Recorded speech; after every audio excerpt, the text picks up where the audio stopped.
And good morning. Welcome to the Standing Policy Committee on Community Services for November 28, 2024. My name is Councillor Vivian Santos. I'm from the Point Douglas Ward and I am your chairperson for today. I wanted to quickly acknowledge we have new committee members that I'm very excited to work with. And I have Councillor Allard from St. Boniface, Councillor Sean Dobson from, St. James, thank you, and Councillor Cindy Gilroy from Daniel Mac, thank you. We also have people from the Winnipeg Public Service, Mr. Peter Prinsloo, our senior community clerk. We'll have people from the community services as well as fire paramedics and public works or parks. Just also want to quickly acknowledge that we are meeting on Treaty 1 territory, the traditional homelands of the Red River Métis that we have the privilege of living on. Want to also acknowledge our ancestral territory lands and that our drinking water comes from Shoal Lake Band number 40 and Treaty number 3.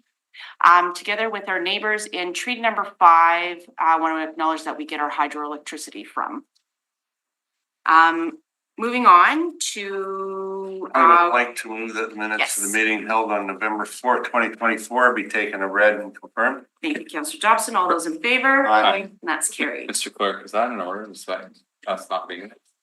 Yes. Okay.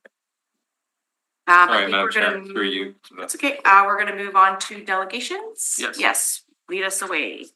All right, first up via Zoom, we have Mr. David Grant, who is registered on all the items on the agenda with the exception of item 3 and has also made submissions. Hi, David. How are you?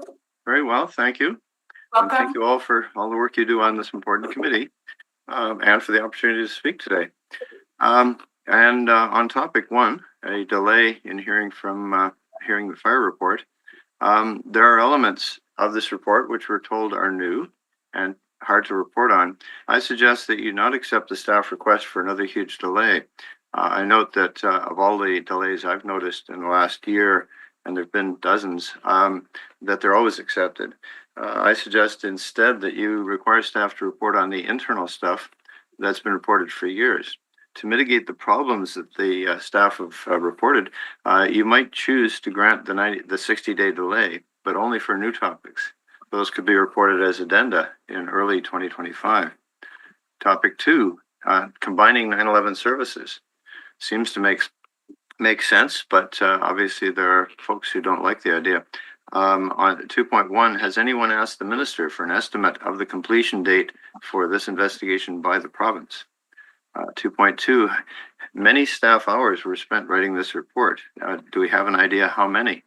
With so many staff reports on other topics delayed for 4 and 6 months, how is it that there were staff hours available to possibly waste like this?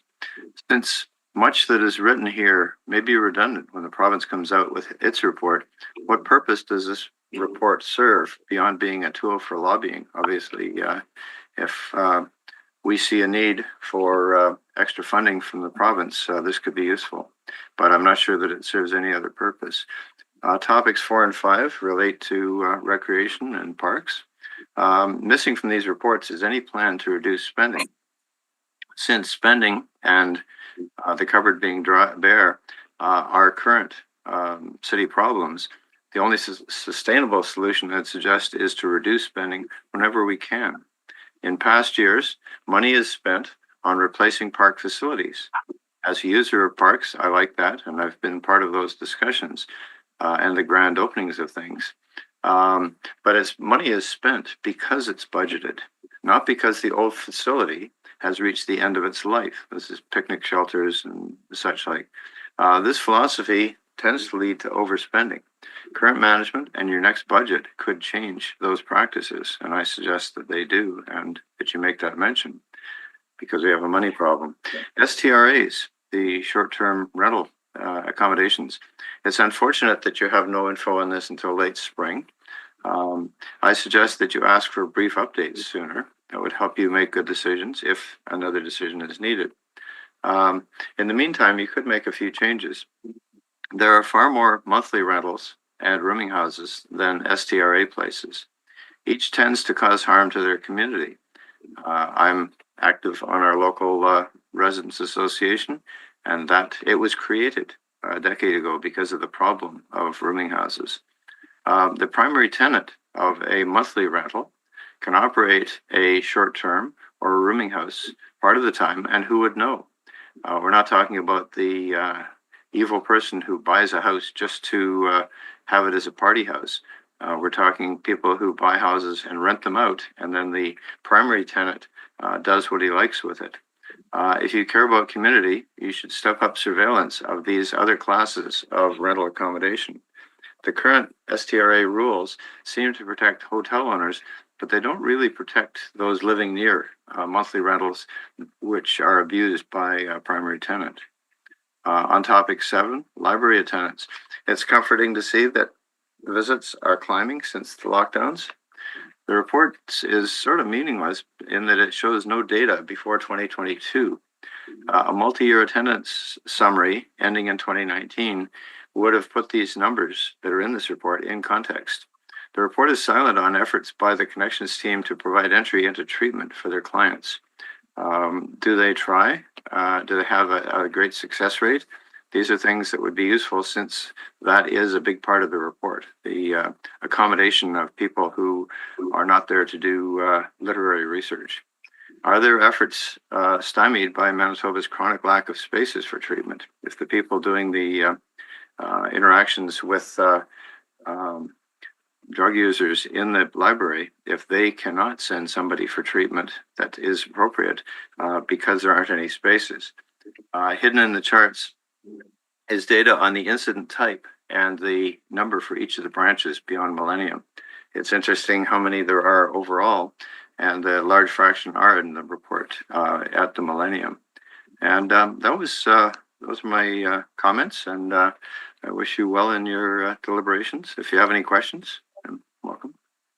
Thank you, David. Looking to the committee, any questions? Seeing none.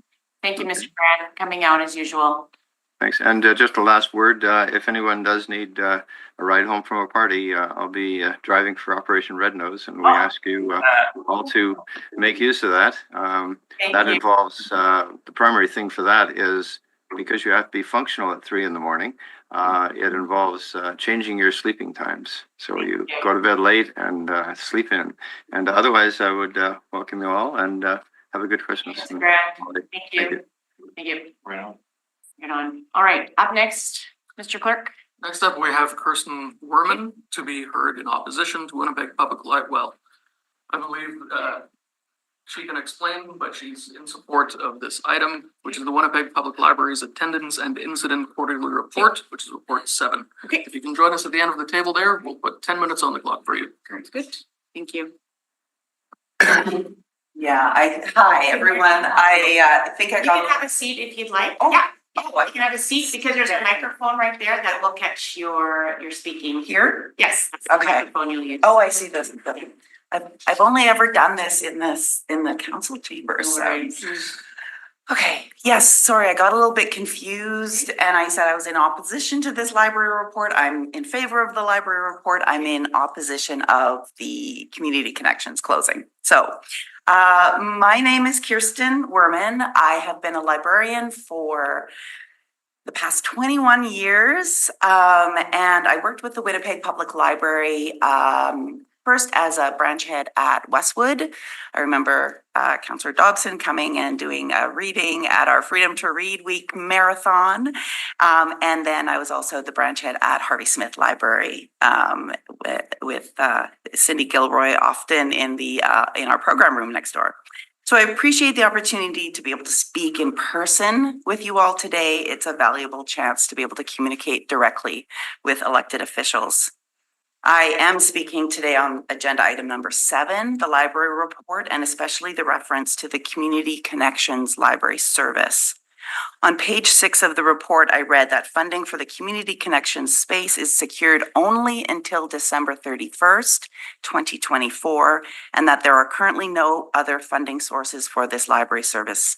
I find this incredibly sad, short-sighted, and a potentially unsafe decision for patrons and staff at the Winnipeg Public Library. Community Community Connections was envisioned and created by a community working group. And through this hard work of community organizations and the library itself, based on lived experience and community expertise, they came up with a response to the growing safety issues and also the tragedies at the library. This community working group kind of brilliantly came up with this solution called Community Connections for a culturally safe and accessible space that works for everybody. Community Connections works, and it is a library service with specially trained library staff, including librarians, library assistants, crisis workers, and community safety hosts, providing information for all community members, including newcomers, young people, older folks, not only those in crisis. But this type of library service can be a life-changing and life-saving service for those folks who may be in crisis. The report says that providing library customer service, access to information, is often the gateway for people to access housing, employment supports, food security, and other basic needs. Community Connections serves folks who are already coming into the library looking for that information and using our library spaces. And being in the lobby just before the metal detectors, Community Connections provides a lower barrier space in order to access this important library resource. As we can see from the library report, Community Connections is successful, very busy in fact, and so effective in its role. Even with the reduced hours and staffing shortages, it said, due to in the summertime, there were some staffing shortages. The Community Connection space still logged more information questions than any other Millennium Library Service desk. Last year, Community Services and Library Administration provided Council with a robust evidence-based report on the state of Winnipeg Public Library and how our library system falls behind almost every measure of comparison with other urban library systems.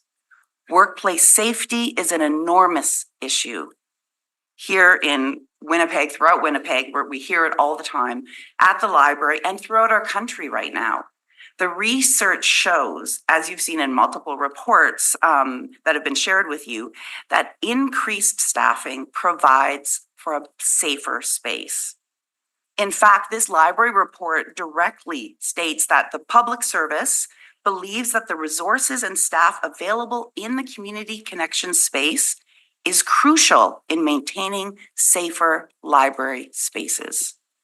But despite some increase in funding from the province and from the City of Winnipeg, thank you very much, Winnipeg Public Library is still falling behind. Library spaces continue to be understaffed and underpaid, especially with the implementation of the much needed and called for and yet still inadequate longer hours of operation, and also the increased demands from a growing and complex community. If Community Connections is gone, folks will still come into the library and ask for this information. The need for Community Connections does not go away if you stop funding it. You will just increase the tasks that your library staff, who are already overburdened, understaffed, and underpaid, that they have to do it within the library system. The report describes this a little bit more eloquently. They describe that having the communications space open to provide services and access to resources has benefited all Millennium staff by more effectively addressing behavior that contravenes with the library code of conduct, and by allowing all library staff then to concentrate their skills and their time on providing frontline library services for all customers. Community Connections, Winnipeg Public Library, and the City of Winnipeg are poised to be an important role model for how to morally, ethically, and with great care work with this increasingly distressed, marginalized, and often left behind patron. Certainly other Manitoba libraries and other libraries in Canada could benefit from lessons learned and the outcomes of this creative and effective solution. It's true that libraries have changed and evolved. Libraries reflect the community in which they exist. Let us reflect a community that cares for each other and values each human being and their lived experience. In closing, I make this plea. Please reach out and take a tour of the Community Connections library space before making the drastic decision to shut it down. Will you visit? Have you visited? Please do so and see for yourself. Please do the right thing and support a successful and meaningful program and library space that works. Thank you. Thank you. Thank you. Just looking to my committee members if they have any questions. Yes, go ahead, Councillor Kilgore. So yeah, I've been to the connection space many times. Wonderful. And I've actually seen the de-escalation happening. It was wonderful. They do wonderful work. Does the staff, do you know if the staff, I'm not sure, if you're working at Millennium Library right now? I would not be able to speak in Okay. front of you if I was working Okay. for the Winnipeg Public Library. I was just wondering if the staff is supportive of the, I have heard that Community Connection staff have wondered, where is the fight okay, yeah. for this? Okay. All right. I would encourage you all to talk to Community Connection staff. Go and talk to them. Go and talk to the folks that are being helped. The statistics speak for themselves. Over the last year, or just over a year, Community Connections have answered over 24,000 information requests. All 5 of the information desks in Millennium Library in that same time period answered 29,000. So we're talking an important, relevant, and very, very busy space that is working. And when we are so worried about safety right now, and that's such a concern, why on earth would we not support this program, this library program? And certainly not to actually say this is a provincial issue, because it's not. This is a library program. This is a library service. A second question? Yeah, Yeah, please, go ahead. yeah. Just in terms of, thank you very much for that, because I concur with that. I think library services have changed over the years, and we got to adapt with that change. And I appreciate that value you placed on that. I just curious. I read in the paper, so I don't even know if it's true. I'm new to this committee, so Yes, no, right. learning my way. I don't know all the ins and outs here. Yeah. But just in terms, I think there was an interest in adding more staffing for security. And that would be a cost. So just your thoughts on the city paying for more security versus the connection, the cost of having the connection space. Well, I think the report states that the increased security and the increased community safety hosts and the community connection space, they work together. They work together in this. So So they're all needed combined. I mean, I agree with the library report in this. Yeah. I'm not a fan at all of the higher securitization that we see in all of our public spaces. I'm not at all, but I agree with the library report in this. Okay, thank you. Any other questions? No. Okay, so I'll probably have further questions of the administration to clarify. But you make some very good points. I do appreciate you coming out in delegation to speak. I know you'd reach out to my office to have a meeting, but this is perfect opportunity as well to have questions and debates back and forth. You had mentioned that the information that is requested by the public through the community connection space was mostly, again, repeat those things that you had mentioned in your list there. Well, part of what people are asking, I mean, there's a whole variety of different things, but employment supports, housing, but sometimes just access to, a quiet space or a phone to call somebody. But also, it is a quieter space. It can also offer an opportunity for folks to talk to a library worker or the librarian for them to show them about a database, or for them to show them something on the library website that explains more about what they can find if they go further on into the library. These types of questions, I think I also said, all branches deal with these questions as well. Other library desks in Millennium Library would also deal with these questions. All of these informational requests are library information requests. So people wanting to know information about how to write a resume. That's what librarians and library workers help people with all over the place. So then my second follow-up question to that is, the librarians that are behind the reception desk, could they not do the same as well, provide the same information as well? Well, and as I was also saying that, yes, they do that, but there are some folks that need a little bit of extra time. And because the service desks and the libraries still are fairly understaffed, that it's just not feasible, or it is, and it just makes for an increased workload. But a lot of the folks that are customers at the community connection space, they need that extra time. They need that culturally safe space. They perhaps are newcomers that do not feel comfortable going through that the security gates and to be searched. So it just offers that other low barrier space for folks to get information, which is what a library is all about. And then my next question is, and we're supposed to ask it like this, are you aware? Oh yeah, I need to have a t-shirt that says, are you aware? Are you aware? And again, we'll get the administration to clarify. Are you aware that there are still community crisis workers being offered at the library? That there are two community crisis workers that are working full-time at the library right now and will be continuing on into the new year.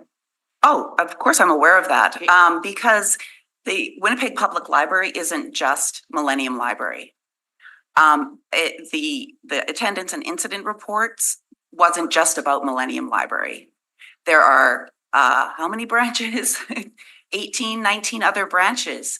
And a lot of these, and I worked at the branch level, and I always found it very difficult because we didn't have access to, community safety hosts, or we would have to share the crisis workers when we had challenges that we had to deal with on our own. So it's very important that there be crisis workers to help not only at Millennium, but throughout the entire system. And then the second, are you aware there are still going to be community safety hosts available for the other libraries after December 31st? Yes, I'm totally aware of that, but that still doesn't mean that the folks that would go to community connections normally are going to stop going to the library. They still will be going to the library.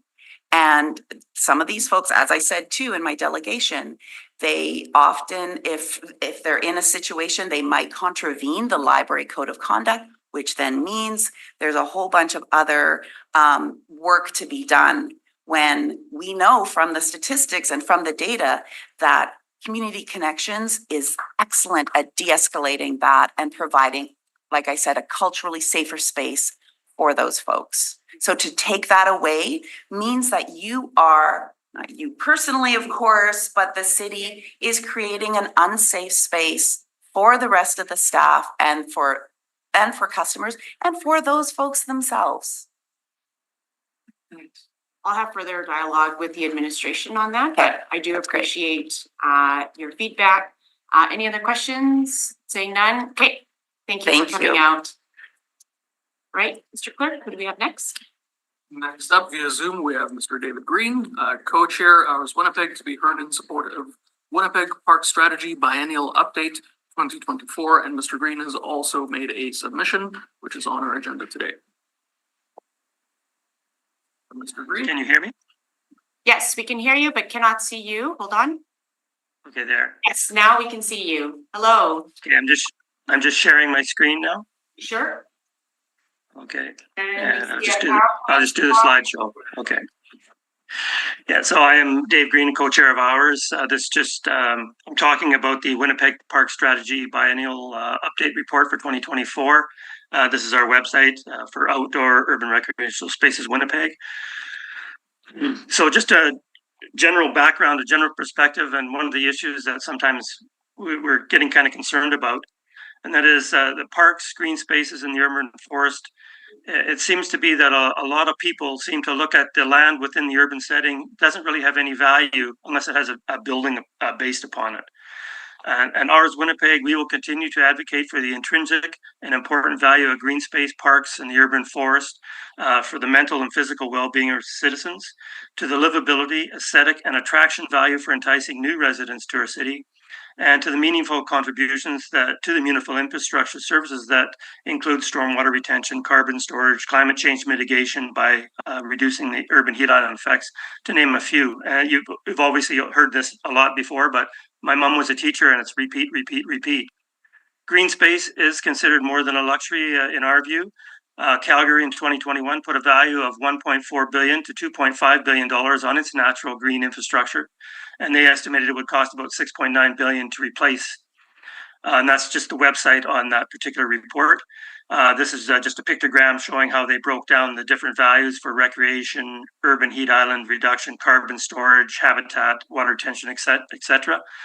And a lot of times people have a hard time. It's not tangible to think of these things, but there has been new scientifically based techniques developed to assess the monetary contributions from a natural green infrastructure.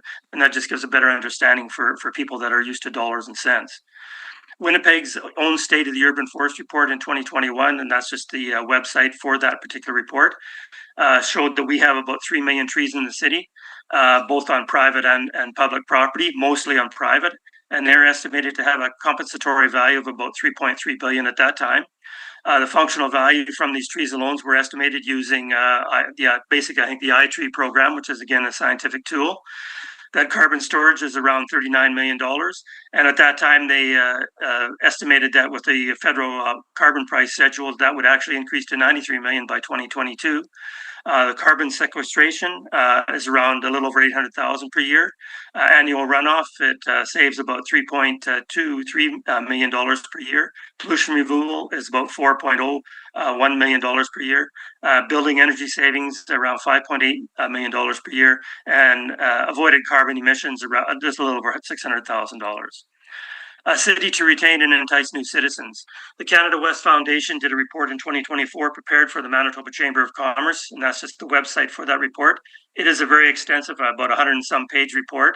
The urban parks and recreation ranked second behind walkable communities for quality of life factors when people considered a move from one province to another or from one city to another. And that's just the example of the chart that they had in the document that showed the urban parks and recreation came in second. The report actually goes on about it also includes a lot of things like economics and that, which are already important. And this is dealing with the quality of life factors that especially young people look for. The park strategy review. Ours Winnipeg, we really appreciate that the strategy is actually reviewed every 2 years, which enables the city to evaluate, adjust, and keep on course with proposed implementation targets that were in the report. It is encouraging also to see that 44% of the action items have been implemented. A few, fairly low percentage, about 6%, have actually been completed, but there still is 56% remaining outstanding, or as in the report said, pending.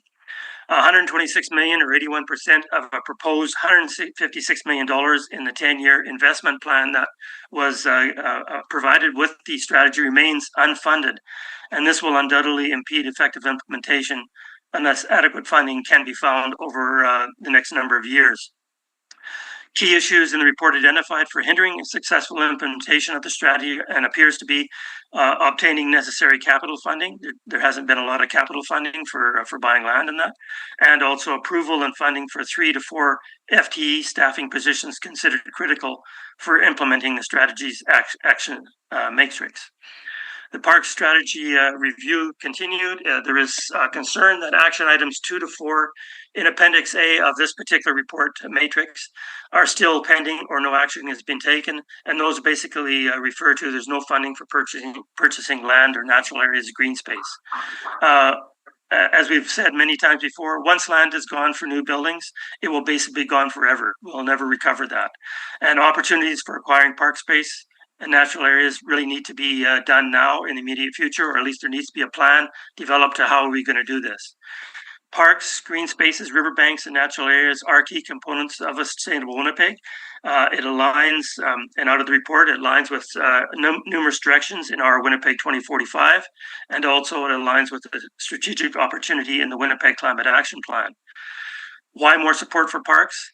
Well, the recently released report entitled the 2024 Canadian City Parks Report, which identified that the current capital budget for Winnipeg Parks is among the lowest for Canadian cities of comparable size.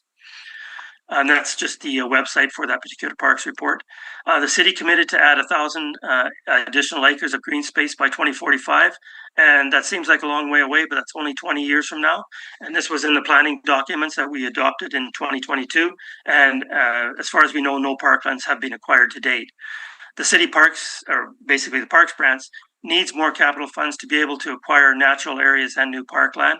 And maybe we have to start doing a review of the land dedication structure on that fund, either increasing the percent that has to be given up for green space. And even some of those funds need to be maybe directed towards the land acquisition, which we always thought that that was the main purpose of the fund, and not really going to a few other issues that seem to be related to parks, but maybe not directly.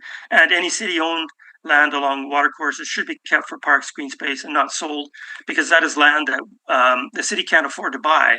And why would we be giving that up? Because we never get it back again. So ours Winnipeg asks is that we get adequate funding be provided to allow successful implementation of the park strategy over the coming years. And that to assist with funding, we're looking, we've been working with Trees Please, Winnipeg as well. And I think Irma Buffy maybe speak to this, but we're strongly encouraging the city to apply for funding via the $1.4 billion Nature Smart Climate Solutions Fund that's being launched by the federal government. And we think the applications are going to be open in December. This initiative targets reducing greenhouse gas emissions by supporting projects that reduce the loss, restore, or improving management of ecosystems. And similar to the successful application the city did from the federal Billion Trees program, the city would need matching funds. And this is where we're basically saying, please look at this of maybe having some way of providing matching funds, because if the city application is successful, this would double the funds the city would have available to acquire natural areas and parkland. And that's basically the end of my discussion. And thank you for entertaining my presentation. Any questions? I'll be happy to try to answer. Okay. Looking to committee or any questions? No?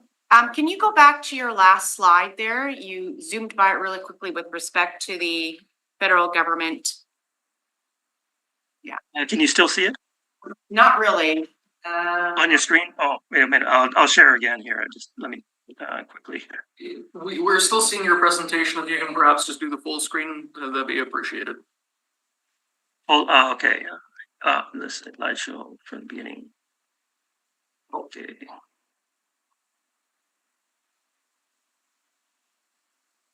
Okay, there. Okay, so you had a little notation there that similar to the successful application from the federal 2 billion trees program, the city needs to match funds. So is that saying that the 1.4 billion Nature Smart Climate Solutions Fund, the city of Winnipeg needs to match funds to access this federal government money? It's correct, yes. Okay, Yeah, so in other words, if the city applied for whatever amount of money, say the Parks branch applied for whatever amount of money that they were asking for, the city would have to kind of match some funds. I mean, we've discussion as to what does the matching funds mean, and we're understanding that it's not just it doesn't have to just necessarily mean that if the city say wanted $1 million or something to help buy land, that maybe not all that whole million from the feds would have to go into the actual land purchase. It might go into the appraisal of the land and that, but the city would have to come up with funds that would be similar to whatever the federal grant would provide. thank you. I'll look into my committee members. Okay, there's no questions. Thank you for coming out and making the time. Appreciate it. Okay, thank you very much for listening. Okay, Mr. Clerk, what do you got next? Next up, we have via Zoom as well, Erna Buffy, Trees Please Winnipeg, to be heard in opposition to Winnipeg Parks Strategy Biennial Update 2024, which is report 4 on our agenda today.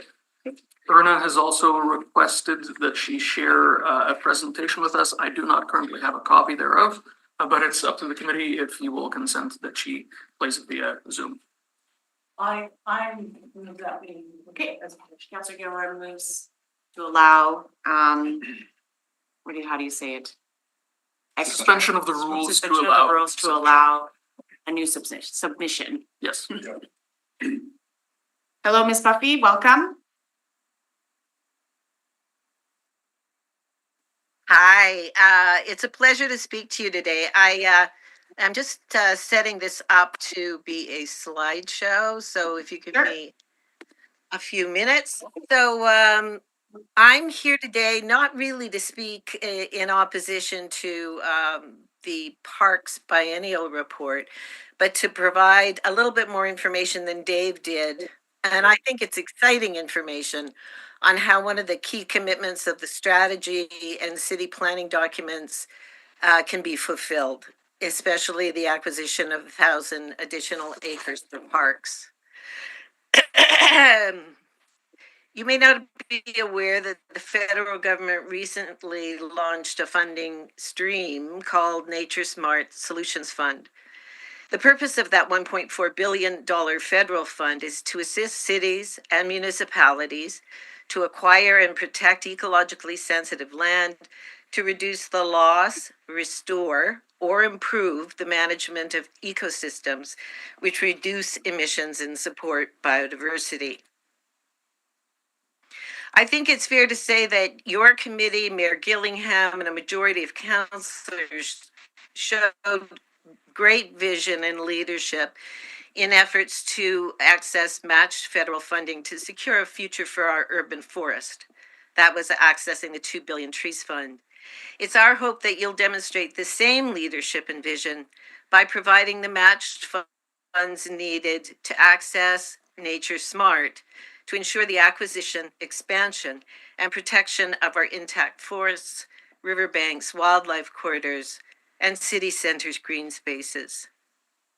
In addition to demonstrating that Winnipeg is making every effort to honor the promises it made as a signatory of the Montreal Biodiversity Pledge, thank you, Councillor Gilroy, as well as the council-adopted park strategy, Nature Smart funds will also ensure that canopy expansion targets set in the 20-year urban forestry strategy are met. Essential to that is the purchase and preservation of existing intact forests such as the Lemay and the Sumka property, as well as the development of much needed green space in downtown and adjacent neighborhoods. So what can Nature Smart money do for us? It can double our investment towards the purchase and preservation of places like the Lemay and Sumka. It can also assist in identifying and assessing other ecologically sensitive land to be purchased. It can also assist in transforming acquired land into parks and provide funds for city-owned lands such as riverbank properties to be acquired by parks for green space. According to the city's own park strategy, money was to be allocated, as Dave indicated, to the park's capital budget for parkland acquisition. Specifically, item 5, Appendix C, suggested that 12 million over a 10-year period be allocated. Unfortunately, no such allocation has occurred to date, and as a result, Park has no cash on hand in its capital budget to lever Nature Smart funds for the acquisition of parkland. It's also important to note here, as Dave did, that the current capital budget for parks is among the lowest for Canadian cities of comparable size. So I'm sure you fully know or understand that that lack of capital funding will have serious ramifications. Not only will the city likely fail in its commitment to ensure equitable access to green space, particularly for downtown and adjacent areas, as promised in the Park Strategy and Center Plan 2050. It will also fail to take advantage of the critical role additional green space could play in mitigating extreme weather, such as heat island effect, and also in reducing emissions, strengthening the city's climate resiliency, and attracting and retaining youth. Most importantly, as already referenced, the failure to allocate money for parkland acquisition means that Winnipeg is currently unable to lever matched funds from Nature Smart, money that would double any funds allocated by the city. Winnipeg simply cannot afford to leave this federal money on the table. So we'd like to urge you to investigate what additional money for land acquisition could be added to the park's capital budget for 25-26. Money that would enable Winnipeg to apply for Nature Smart match funds for the same period. Actually, the funds can be delivered over a 5-year period. And as Dave mentioned, I believe it's December 4th, applications are open, but they're ongoing throughout 25. There's no deadline. So there are a couple of ways adding additional money to the park's capital budget might be accomplished. So these are two things I'd like you to consider. There is an opportunity, I think, for the city to cooperate with Manitoba Habitat and Heritage, using the funds specifically earmarked for the purchase of the LeMay Forest to lever Nature Smart funds. There's also an opportunity for council to meet park strategy commitments by earmarking a percentage of its land dedication and reserve fund to the capital parks budget, specifically for the purpose of land acquisition, as outlined in the fund's original statement of intent. Finally, while we appreciate the financial difficulties the city currently faces, we feel that designating additional funds for the acquisition of land for additional green space will receive broad community support. We also feel that the urgent need for density must be balanced with the equally pressing need to provide equitable, accessible, and diverse green spaces. So this is just the slide dealing with how the city could access money that would help to lever Nature Smart funds. So thank you very much for listening, and I look forward to whatever questions you might have for me. Thank you, Ms. Buffy, and looking to committee members for any questions. I do. Yeah, we have one question from Councillor Gilroy. Go ahead. So one of the asks that you talked about was for the funding for 2020, 25 and 26, that we look at 12 million. And I just want to make sure I understood you correctly. Was that the 12 million could be within over 5 years? So it wouldn't have to be all up front? to be able to access. No, it no, through- so I'm just gonna move because I seem to be breaking up, so I'm gonna move closer to my router. No, the 12 million was specified as being, added to parks budget over 10 years. That's what the appendix indicated. So, I can't specify what I think, an adequate amount of money to go into capital would be. I think Dave Domke would probably be more equipped to do that than I am. Okay, so just, so the money though, the federal funding, we have up to 5 years, I think you were saying, to, Well, yeah, I mean, you apply now, the money but the money and the plan can be delivered over 5 years, okay, is my understanding. okay. And obviously, it's not just cash that provides matched funds. It's also internal costs like man hours, Yeah. research hours, that sort of thing. So cash has a flexible definition. It can mean money, hard cash, but it can also be the match funds can also be made up through internal costs. Okay, thank you. I think this is a really exciting possibility for the city in the same way the 2 billion tree fund was. Mhm. All right, thank you. Seeing no other questions? None? Okay, thank you, Ms. Buffy, for coming out and making the time this morning. Thank you. Okay, take care. All right, any other delegations? No, ma'am. Anybody in the crowd wanting to speak that hasn't signed up? Okay, all right, we'll move on to reports. Up first is the Winnipeg Fire Paramedic Service Strategic Direction Annual Report. We have Chief Christian Schmidt coming up. Welcome, good morning.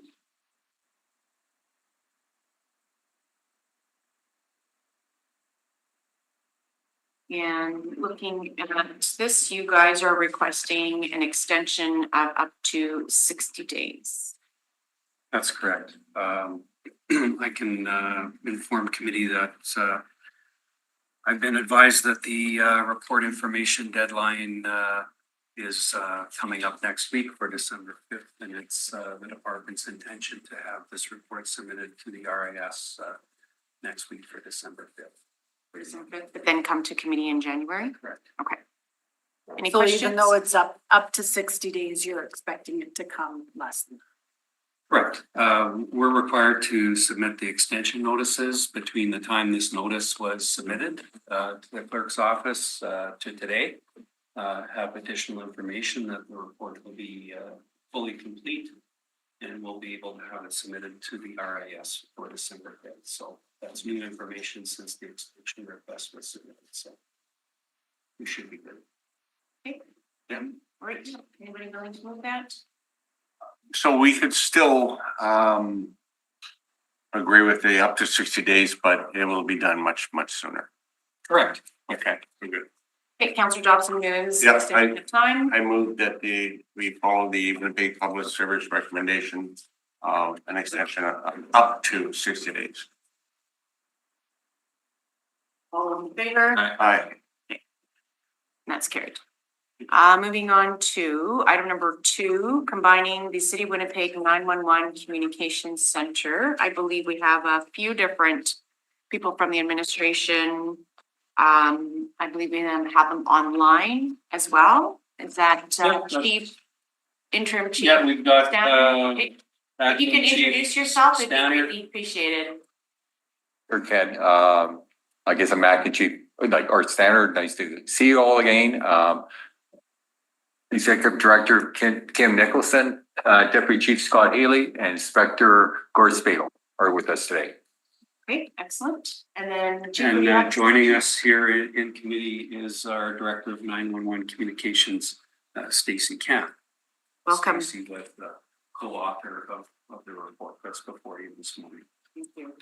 Welcome. Okay, go ahead. Okay, so this report, as noted, was requested back in March 20th, 2024. It resulted from a number of recommendations that came out with the 2024 budget. And so that proceeded through council. And so we're here today with the report before you to be received as information for the committee. So discussions and exploration of combining primary safety answering points or dispatch centers is common, and most often the primary reasons behind folks looking into this type of work is for operational and financial efficiencies. There is, as outlined in the report before you, a common misconception that consolidating will result in significant personnel reductions, thus significant cost savings to the operators. Consolidations of this type do not normally involve large staff reductions. The real cost savings come from the elimination of redundant and expensive 911 technologies, such as the computer automated CAD systems, 911 answering equipment, radio consoles, and the call audio and logging equipment. The report outlines two presented options, those being consolidation of the 911 centers operated by the Winnipeg Police Service and the Winnipeg Fire Paramedic Service, and the second being co-location of those centers. The report does recommend maintaining the status quo, as the operations of the two communication centers is a viable and recommended option, with a focus on the elimination of duplicated technology systems and software and support agreements wherever possible. The report also does identify on page 9 a number of areas where both WPS and WFPS has already undertaken steps towards eliminating redundancies, and I'll speak to a few of those in a moment. It's also very important to note that in April 2024, the government of Manitoba initiated a significant review of 911 services in the province of Manitoba. This may result in legislative or regulatory changes and affect the way 911 services are currently delivered and funded within our province, including the feasibility of the collection of a provincial 911 levy. Once the outcome of the provincial review is known, if further exploration of a combined communication center is directed, it is recommended that a third party be retained to fully consider the legislative and regulatory requirements, operational impacts, information technology and technical requirements, training, staffing, and labor relations implications, and whether there is a financial efficiency to be found for the city of Winnipeg. In terms of the technologies that we have already undertaken for efficiency, those again are outlined on page 9 of the report. I'll just quickly highlight some of those for you. One is the Vesta call handling system. This is essentially the digitized, computerized telephone system that is utilized in both the Winnipeg Police Service Center and the Winnipeg Fire and Paramedic Service Center. Secondly, we have computer automated dispatch systems, which are both Hexagon public safety systems. That's the vendor. And both of the systems in Winnipeg Police and Fire Paramedic Service are linked electronically. That allows information to pass between both centers. The operators are able to input information and share it with their colleagues in the respective center. Thirdly, both centers have identical multimedia logging systems. So again, this is the technology that records all of the voice communications that are coming into the center, as well as the digital information. And this technology is going to be very important moving forward with next generation 911. In terms of unified operations, there is training that occurs between the centers, the staff in both centers. And then we also for many years have maintained, as I referenced earlier, an information link where we are able to share information between the two centers.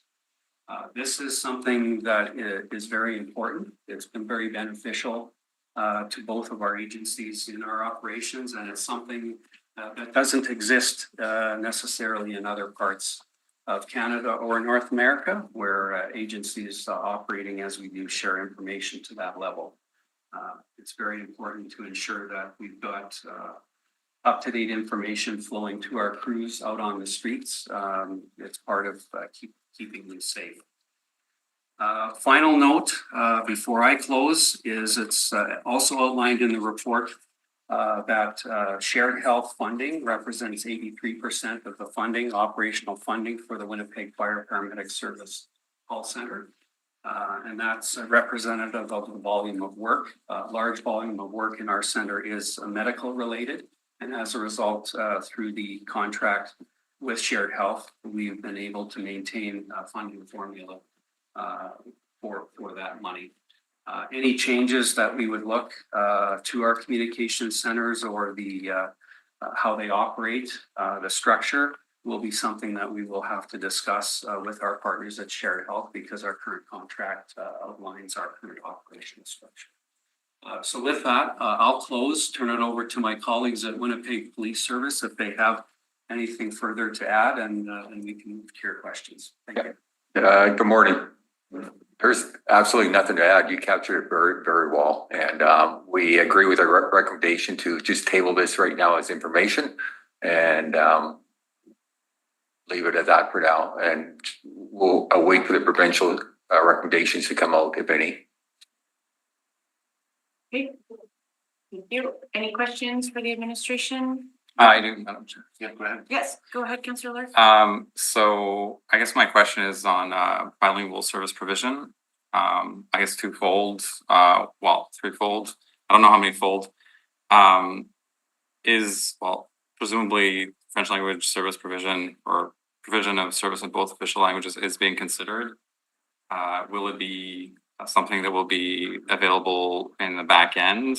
And perhaps this is more detail that comes later. Is there in the Shared Health agreement any language about official language provision? I guess that's it for now. I try to raise the issue of bilingual service provision as early as I can, because once we go down too far down a road, sometimes it's no longer possible to go back because we have like an out of the box software solution or a vendor that only provides service in one language. So great question. I'll start with the WFPS perspective and then look to the police to fill in regarding their operation. Currently, we do have operators within the 911 system spread across all 4 of our platoons. I don't know the exact numbers, but it does allow us to provide French language service to callers both to the emergency line and also the administrative lines that come into the 911 center. Those are spread across all 4 platoons. With vacation, sickness, and statutory leave requirements, we cannot always guarantee that we will be able to provide that level of service. But we've done our best to ensure that we have the staff proportioned across all 4 platoons. There is not language in the Shared Health Agreement specific to the provision of bilingual services. However, the WRHA has extended to us, not only in our call center, but also our frontline paramedics and firefighters that are working out in operations, 24-hour access to language services. So we can, our providers can get in touch with translation services for multiple languages, not just French. And so we have that access, and our providers have that information available to them. So that's the extent of where we are at today. I don't know, I'll turn to Stacey if there's anything more specific in terms of the things that you've implemented in the center, and then turn to police. For sure. I think like for the communication staff, French is definitely on our list of preferred skills when we're looking at hiring staff. The challenge is that we do have requirements of emergency medical responder or higher level of training before they can be hired by our agency. So it is a challenge, I'm going to suggest, to have bilingual members apply. But it's definitely on our list of as an important thing. The language services that are provided, I'm going to say from a community perspective, there's over 200 languages that the language interpreter services provide. So it is a fantastic service to be able to have to three-way basically an interpreter in to the call immediately and get a service to make sure that we are delivering adequate services to the public. Inspector, Interim Chief Leonard? Yeah, so one of our priorities, of course, is when we hire and recruit people, we try to hire them with different skills, one being French language skills. But I'm going to turn it over to Inspector Spadel here to. Yeah, I would echo what Stacy had mentioned in regards to the use of interpretive services. It's very difficult. We have recruitment and retention issues, and we do our best to try to recruit for some languaging, but to maintain those people, a lot of people fail out at the beginning, whether it's security checks or just an appropriate fit. But it's something on our radar, and we definitely use interpretive services on a regular basis. Just maybe one more follow-up. Yeah, well, maybe two. Like, if this service is available to the city of Winnipeg, could it be scaled to help all departments with interpretation if it's a centralized service? And the second is, would there be a way to use the collective bargaining agreement to encourage classifications for French language service provision? And I want to pose my question in the context of official languages, because we do have the right to service in French and English in the Riel district. And I mean, it stands to reason that if we're providing service to Riel residents, that any agency would be able to provide service in French or English to any resident of Winnipeg, presumably. So I guess there's two questions there. One, could we just use this interpretation service? Could we scale it up that help service delivery in both official languages and other languages? And my first part of my question was yes. Can we use the collective bargaining process to perhaps create some type of premium for French language I shouldn't say French language, for bilingual qualifications for some positions, especially the frontline service? Is there a premium? Because generally speaking, if you are bilingual, you have access to a greater pool of jobs and presumably more salaries and benefits, that sort of thing. So I heard the chief, I heard the police service say hard to recruit, but is there a way to make it easier to recruit through offering the right fit of position? You're asking about incentivizing essentially the position, right? Like making it as part of the collective bargaining agreement. Bilingual, like qualification, bilingual service for frontline staff, I guess, is what I would be. I'm asking what are the implications of that, and is that a consideration? Has there been bilingual qualification in the past for frontline service? Should there be? It seems to me there is a difference between interpretation and direct delivery of service. And the situation I have in mind is a new Canadian who speaks only French, and there are many of them, and there are more and more of them, and they're speaking to an officer and they don't understand what's happening, and looking to reduce that the possibility of that interaction. And when new Canadians come to Canada, they expect to be served in French and English because we are a bilingual country, we're a bilingual province, and then they sometimes interact with our emergency services and find that they can't communicate with them. So yeah, I guess just back to the collective agreement, has there been and can there be in the future qualification requirement? I'll start with your question related to the services that we currently are receiving from Winnipeg Regional Health Authority. So for the translation services. So right now that is provided to us as part of our agreement with WRHA Shared Health. If we were, and it's provided under the auspice that we're using those services for the delivery of health services. So if it's something that we as a city want to explore to look at making that accessible to all departments, then I think probably our best route will be to engage with the organization that provides a service as a city and then try to make an agreement for that.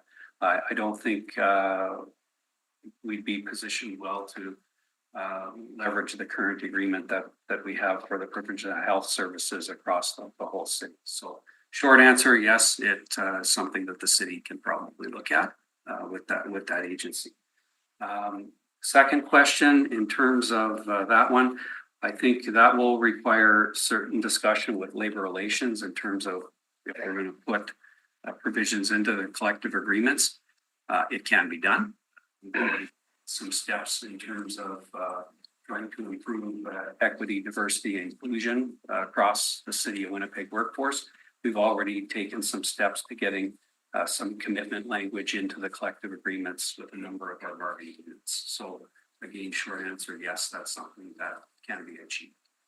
And then finally, in terms of recruitment, that one touches on the human resources. We're already doing that, trying to encourage, as Stacey indicated, it can be difficult. But we are even getting out into community. Our public education teams have been getting out into community, trying to engage with the youth across the city and trying to, make it well known of the different occupations that are available within fire, paramedic service and emergency services. And specifically firefighting, paramedicine, and then the 911 call taking. And we do already have members within our service from diverse groups.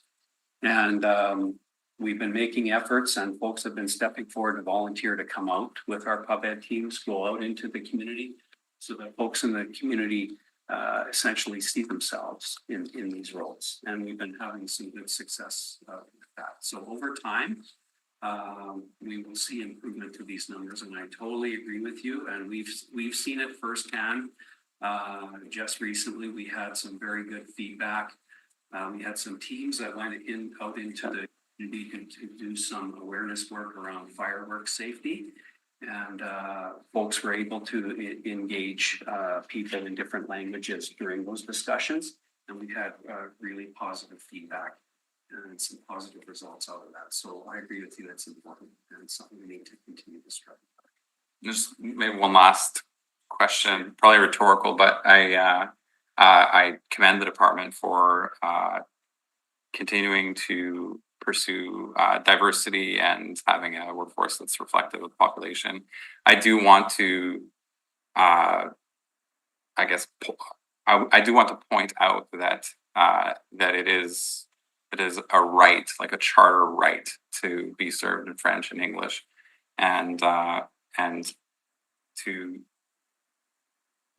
should have a certain level of consideration relative to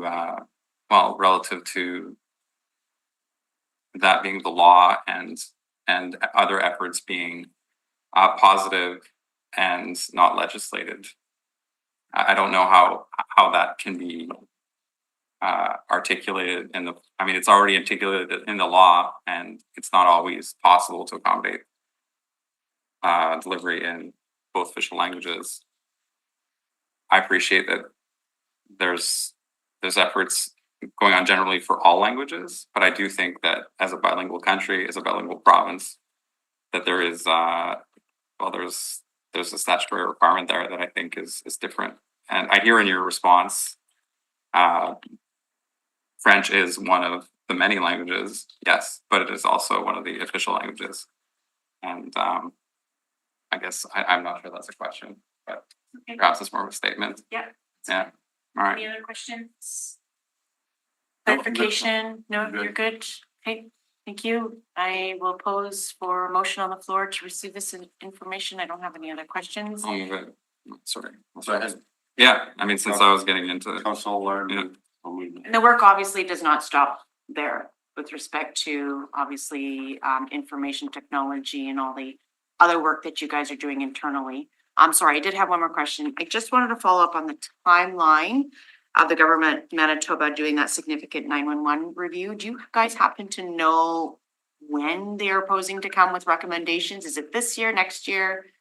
We were originally informed that it would be like 7 weeks for when the agency had completed the results to provide it back to the government. So we know that that's sitting with the government, Okay. but they're not sharing it. And we've asked for dates, but unfortunately they have not provided any, so. Okay, so the review is done. The review is completed. Oh, excellent, Yeah. okay. And then from there, they'll have changes or non-changes, and then from there, it will kind of signify to your department to come with a report with recommendations back through this committee, is that correct?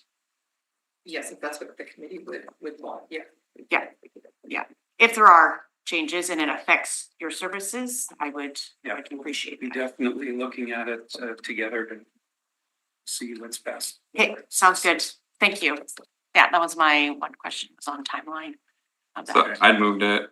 Okay, I for guess that was information, discussion. all Yeah. those in favor? Aye. And that's carried unanimously, thank you. Thank you. Moving on to item number 3. Alternatives to using Delta Guard for adult mosquito control. Welcome, Dave Donkey. And I believe we have David Wade, is that correct? Correct. Yes, excellent. Welcome to the committee. Good morning. Good Yeah. morning. Yeah, Dave Wade is the superintendent of insect control. City of Winnipeg. I'll give a brief report. Sure. Summary, if I could. So this report arose at another from this committee where we found out that the use of Delta Guard, our supplier is not going to supply anymore in essence. At that time, we said we had 2 to 4 years left. Delta Guard is the product that we use for adulticiding, not larviciding. Adulticiding is the fogging product that's occasionally used when numbers get really high with mosquitoes in the city of Winnipeg. Please get me in line for questions. Hmm? Madam Chair, please get me in line for questions. Of course. I heard not apply, or I heard apply with fogging. Anyway. Okay, let him finish. Yeah, you. thanks. The committee requested that we look at options to expand larviciding, alternatives to traditional mosquito control, and discussion with companies and academia about alternatives for Delta Guard. So from that, we created 8 different options in the report. The first couple were essentially increasing larviciding resources, doing more larviciding with what we have, and increasing or using longer lasting larvicides. So they would last longer in water to terminate the larvicide. Another option was reducing mosquito control sites, which basically is improvements in drainage around the city, which would require a master plan to be put in place. Another option was using natural predators, using dragonflies or other such bioorganisms to control mosquitoes. And another option talked about the backyard mosquito trap, subsidizing perhaps a program for people to use that. Another option is the sterile insect technique, which is basically a new technique that is a little bit of ways from development in Winnipeg at this time, but sterilizing some of the males so that the females are not able to lay eggs. It's kind of on the edge of technology at this point in time. Then option about new products into Canada. We asked the companies if they'd be interested. There was one company that did respond that they plan to bring in another product to Canada in the 5-year timeframe. But there's lots of problems with market size and regulatory requirements. That's why these companies aren't Winnipeg's a very unique market in the mosquito control world. We're really the only one that uses high volume of adulticide product. And of course, the last option was just talking a little bit about what the academics had to say, and there is one local researcher that is interested in that sterile technique that we have, but that's at about 10 years out. So we didn't detail any cost estimates for these because we wanted to know what the committee thought. It's a lot of work just to get where we are now with all these options to bring them forward. So we're looking forward to discussion today on that with the committee. Basically, you know, the most effective, cost-effective approach would be wait to see if this other company will come forward with the new product. That's what the report says, or perhaps an existing product to control mosquitoes. But failing that, our next best options are to increase larviciding resources, essentially. That's options 1 and 2. The problem with that one is quite capital and operating intensive because we're almost at the capacity at our Gray Street location right now. It's a 1960s site. We have the heliport there, so there's quite a bit of investment in dollars. And to really expand that site, we put a business case in for a new, an entirely new yard for insect control at some time in the future. So that's the quick and dirty of all the options. The other options weren't really, you know, as effective, like natural predators or backyard traps. There's always problems with some of those kind of options to consider. And of course, the cutting edge and sterile insect technique is cutting edge. We're not quite there yet with the research. So with that, I'll ask if there's any questions. Any questions? I think Mr. Lauren had some questions. Yeah, so I'm just specifically on Delta Guard 20EW.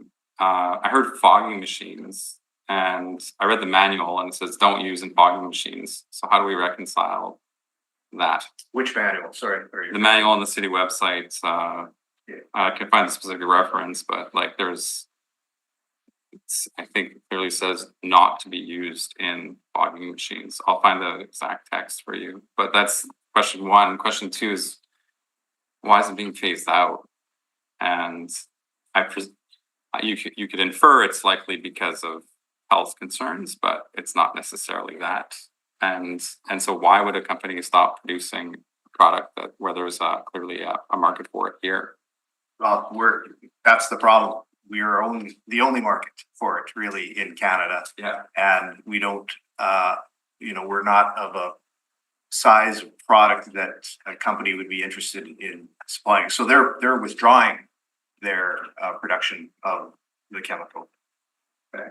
And then on the fogging, I've got quote, do not apply Delta Guard SC insecticide with fogging machines from the Public Works website. That's a different pesticide. It's different pesticide? Yeah. Okay. Different formulation. And so how is it applied? Well, the 20EW is the formulation that's specific to ULV or ultra low volume fogger application for adult mosquito control. Okay. And does that still say to keep it away from human populations, or is that a different? Because I read that in the manual as well. Well, I mean, there's the label states what application rate to apply that, and on the label it says to avoid, you know, bystanders or anybody that's out in public at the time. So does that out in public? So I guess so we try and keep the operations be when there's less people outside. Yeah, I mean, the operation occurs at night when the mosquitoes are most active between dusk and dawn, and the staff are instructed to keep their eye out for pedestrians. We also provide notification on our website and through email and telephone warning the public that the event is occurring that night, and you know, to stay indoors during that time period. But if our staff that are doing the application do see somebody out on the sidewalk or in the driveway, they will turn off the fogger. Okay. Is there, like, the manual talks about residential, it doesn't talk about like people being indoor or outdoor. It talks about areas of human habitation. So I guess I'm fundamentally questioning whether or not fogging in areas that have humans in it would be in line with the manual of the On the label for Delta Guard 20 EW, it states that we can use it. 20 EW. Yeah, in residential. Okay, perhaps I'm reading the text about the other, the SC one? Yeah. Do we use that one as well? Very, very limited. It's more of a turf pest management, turf pest control product. We've got limited control on cinch bugs or slug wiper with it.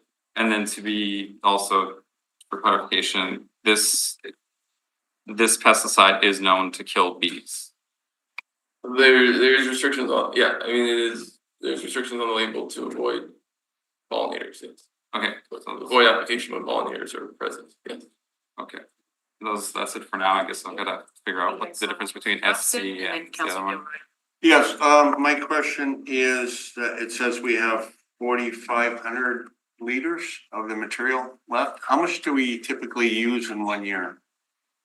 This year we used about approximately 2,000 liters. That was for one round of fogging in the city, plus some West Nile virus fogging we did on behalf of the province. Okay, and it also says in the report that we are obligated to provide 1,000 liters for the province. So if they call for a spraying, that's part of that would be the 1,000? Yeah, that 500 liters that we used for West Nile virus fogging this year was part of that 1,000. Okay, now if we used half of it this year and it was a direct result of the province asking for us to spray for West Nile, would we still be obligated the following year to use our product because they asked for it? The contract, the service purchase agreement we have with the province is renewed annually. Oh, it's renewed annually. Okay, that was my question. And it currently states, yeah, the default amount is 1,000 liters. Okay. But they're aware that, all right, it's negotiable. So do they have any product? No, they used to have their own when Malathion was used. They had their own storage amounts. That there was some with Malathion and storing it long term. There were some issues with that, so they moved away from that model and towards asking, including it in the service purchase agreement for us to store it and provide the product on demand. Okay, now it was, you've also mentioned that we're the only city that uses Delta Guard. Could you tell me what other cities use? We're the only major city, but we're also the only major city that does nuisance adult mosquito control as well. So other major cities in the prairies like Calgary, Edmonton, Regina, and Saskatoon, they only do larval control, mosquito larval control. They don't do adult mosquito control. So we are the largest in Canada, largest city in Canada, but there are many municipalities, especially in Manitoba, that do nuisance mosquito control, like Brandon, Morris, Carmen, some of the other, Pinawa. But we're the largest nuisance mosquito control. And the difference between Calgary and Winnipeg for mosquitoes. Calgary would not have the marshland conditions that we have. Yeah, it basically comes down to topography, soil conditions, more precipitation patterns. Yeah, they wouldn't need it. No, I mean as much as us. Yeah, and some of those communities, Edmonton used to have a program away from it. But yeah, Manitoba in general has more habitat that's very suitable for mosquito development. Okay. I have an anecdote on that. May I? Councillor Gilroy. That was my questions. Thank you. Thank you. Thank you. So I guess it's my understanding that larviciding is not only the healthiest version, but the most environmentally friendly. Can you elaborate on that? Like, why would we, is it price? Is it like we need a larger location? Why aren't we expanding that if that's the best practice? And then also was like interested in the one with adding, sorry, can't see, introducing natural predators, right? So that I'm interested in that because of course that would be very environmentally friendly. I'll start with the the second one first about the biological control, you know, they're just, unfortunately, the state of the art that using dragonflies, or other predators is just not cost effective. Like you need to release thousands of them to be effective. It certainly could be something that we talk about, and we do talk about it, or promote it if people want to take those actions. Like purple, you'll hear about these purple martin people too that have the houses. Certainly they have an impact, but will they have an impact that's significant on the population of mosquitoes? That hasn't been the experience. And your first question, And what about like bats and stuff?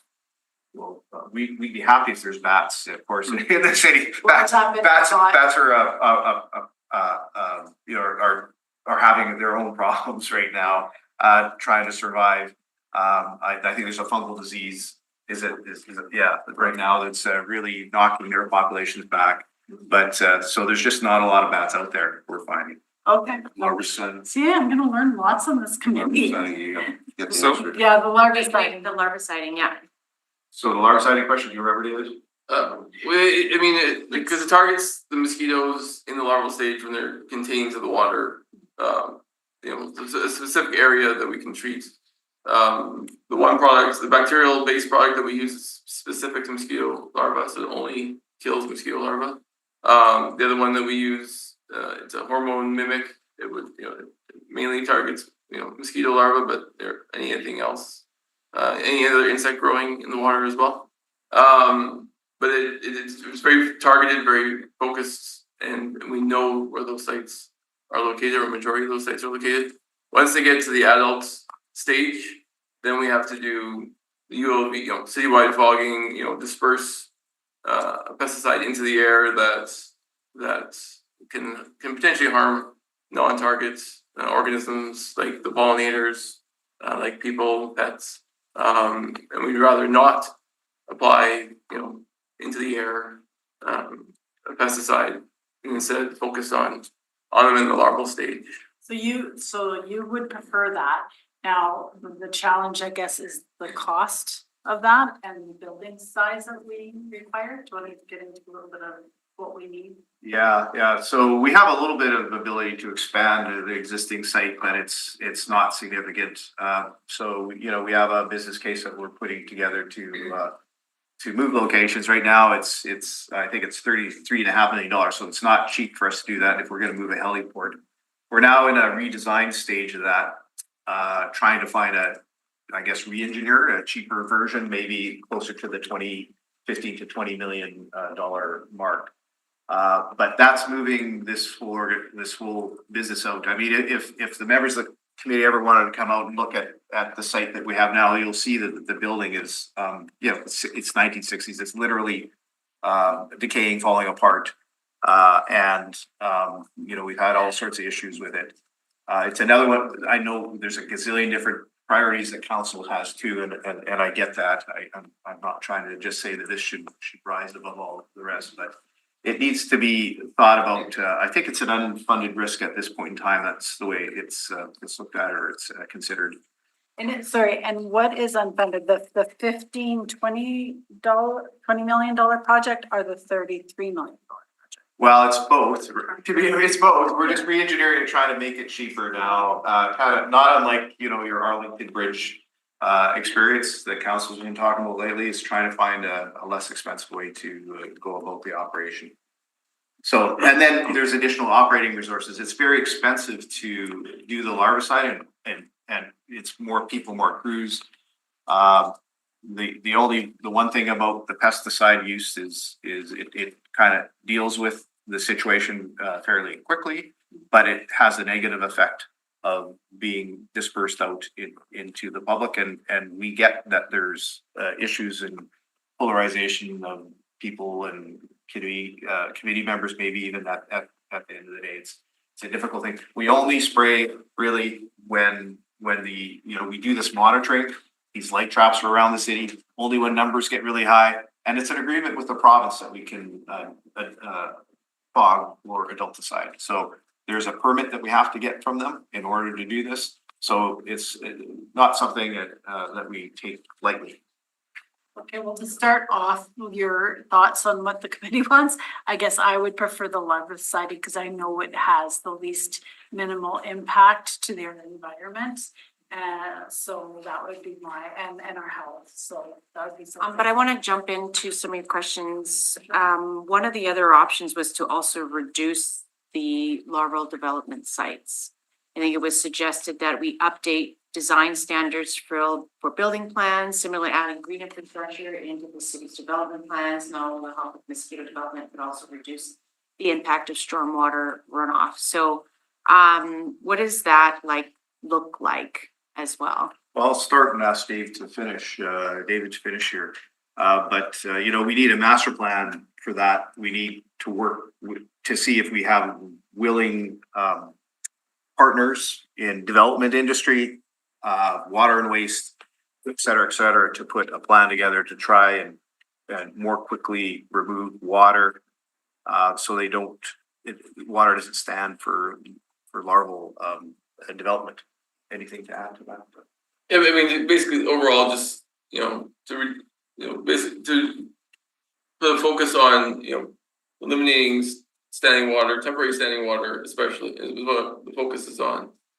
Most of our, you know, our reason why we do nuisance adult mosquito control is because of the one species, Aedes vexans, that thrives in temporary water bodies. So, you know, the ultimate goal of a master plan would be to reduce temporary standing water sites so they're there for less than 7 days. So things like, you know, grading roadside ditches more regularly so that replacing culverts more regularly so that the flow of water after rainfall events, you know, happens quicker and we don't have water sitting in these sites for more than a week at a time. What do you mean by regular maintenance of ditches and culverts? Like what does that look like? Regrading, and cleaning them out, like regrading them, cleaning them out, reducing, you know, sometimes weeds, grass, aquatic plants will choke out and slow down the flow. Sometimes, you know, there might be garbage or that sort of thing. And street maintenance, you know, Public Works does do some of that on a regular basis, as well as water and waste. But it's more, you know, creating a mindset that, you know, temporary standing water is not what we want in the city. You know, things like, you know, retention ponds are better. Other green infrastructure techniques, which I think, you know, the city had this sort of general plan to incorporate some of those into its moving forward, a certain percentage of its funding. But again, just less water staying around. Most of the sites that we're larvicidating are man-made. They're created by, you know, development, road building, you know, lot grading issues. So, you know, we've created these issues, and we just need to, you know, improve moving forward so that we have eliminate sites over time. All right. I think I had Councillor Allard who had a follow-up question, and then Councillor Dobson. Yeah, first off, I can understand the idea of having a master plan, because if you're gonna line up capital dollars with this, you wanna make sure you're exploring the right, investing the right capital. If is there more information on the biological male mosquito option? Like, are these like genetically engineered mosquitoes? There's different technique. I mean, the old technique would. I'm interested. I'm legitimately. I mean, the old technique was to irradiate the males and release and to sterilize them and then release them. The new technique that's being researched is to genetically modify them, but it is species specific. So the work that's being done right now in that is on things like Aedes aegypti and other mosquito species that transmit diseases like malaria in other parts of the world. But it is a technique that, you know, like areas in Florida, for example, are using on a regular basis, or not. But again, it's species specific, so nothing's been developed for Aedes vexans, for example. But that local researcher, you know, is looking into that, is researching that. But again, it's like a 10-year time frame to develop that. So the carrier West Nile virus, said something vexin. No, Culex starcells is that species. Culex. And that That's one the same too, one that's not the same as it. no, it's a different What? species. And is that one a candidate for the biological weapon? Yeah, I'm sure there's research looking into it, but again, it's not- because it is a carrier of viruses. It would be on the list, but not the focus at this time. So is that the one that carries West Nile, or is it In Manitoba, dominant one? Culex starcells is the primary human vector. I mean, mosquito that transmits it to humans. There's other species that circulated among the bird population. And then in other areas of North America, there's other Culex species that are the primary vector. Right, okay, and then the idea of backyard mosquito traps. Like, I guess if it takes 7 days for standing water to create mosquitoes from larvae, if we fog one day, doesn't that mean that the next day there's a new batch of new adult mosquitoes the next? Like if you have standing water and every day you have a new batch of adults, you don't hit the standing water, right? Correct, not correct? Well, yeah, I mean, with Aedes vexins, their eggs hatch after every time we have a significant rainfall event. So we can have multiple generations in the water, and so you will have, it's not just one cohort of adult mosquitoes that emerge all in one day, and then we fog, and then they die, and that's it. That's why we continue. That's why it's a whole integrated management program to continue the larvicide and continue to monitor so we don't. So there's we don't want multiple cohorts of adult mosquitoes flying around because we know that that's an issue. So through the chair, how long do they live, the Culex versalis? Adults in most mosquito species live up to 3 weeks typically. Okay, so we're getting 3 weeks reprieve if we kill, like, let's say all of the adults of that generation in a fogging event. Yeah. And I reviewed the Manitoba government information on this low density insecticide. It seems good, so thank you for that explanation. Is the license, the CMFI license, is it public? You said there's a license, right? The permits? The permit, yeah. The permit's not posted publicly, no. So it's not available publicly? No. But we haven't. No, but it's a permit for mosquito fogging. So I don't know if there's much to keep it back though, on the other hand, so. I mean, we have to every year as part of that permit, we have to publish an ad in the newspaper. And in that details what pesticides we're applying and when and for what to control which insect pests. And so that is is publicly available in the news, in the media, and on our website. And we still, through the chair, have buffer zones? Yes, we still have 90-meter buffer zones. 90 meter. Can we move on to Councillor Dobson? Yeah, I just have one more. Do we have council policy on this, or is it done at the level of the administration? We do have council policy. What's it called?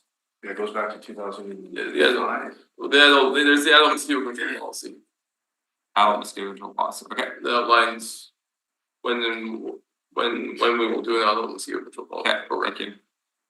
Right, Councillor Dobson? Okay, just a basic question. You mentioned the new site or the old site has a heliport. Do we have a helicopter for that? Or do we rent them? Or? We contract out. We contract it out. Yeah, Okay. I think we get on average about 4 helicopters a year actually to do aerial application. I've seen them. I just didn't know who owned them. Okay, so we contract it out on an as needed basis. Correct. Okay, thank you. That's my only question. Thank you. So I hear a lot of good conversations going along, wanting to work with my council colleagues. I think we agree on a kind of a somewhat of a path moving forward. And I'm hearing that, one, continuing the discussion about the new product that potentially could come forward. That seems to be the most cost-effective way. 2, costs about expanding the larviciding program in its current capacity, as well as the potential move site. I like the lower number, if we can get the lower number. I've heard a master plan.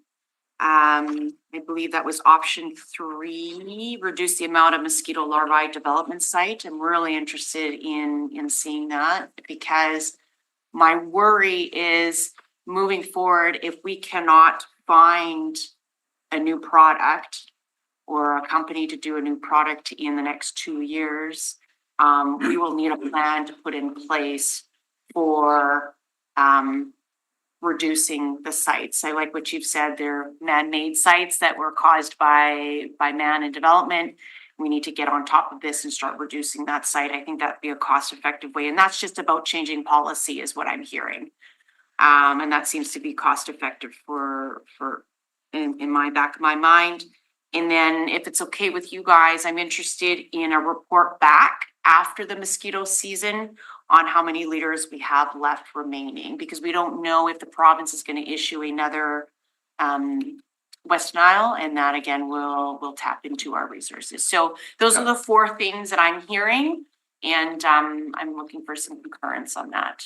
Go ahead, Councillor Gilroy. One of the things I'd like to add, Madam Chair, is Sure. many of both sat on the Water and Waste Committee. Yes. And we heard many different reports coming forward on our combined sewer and all that.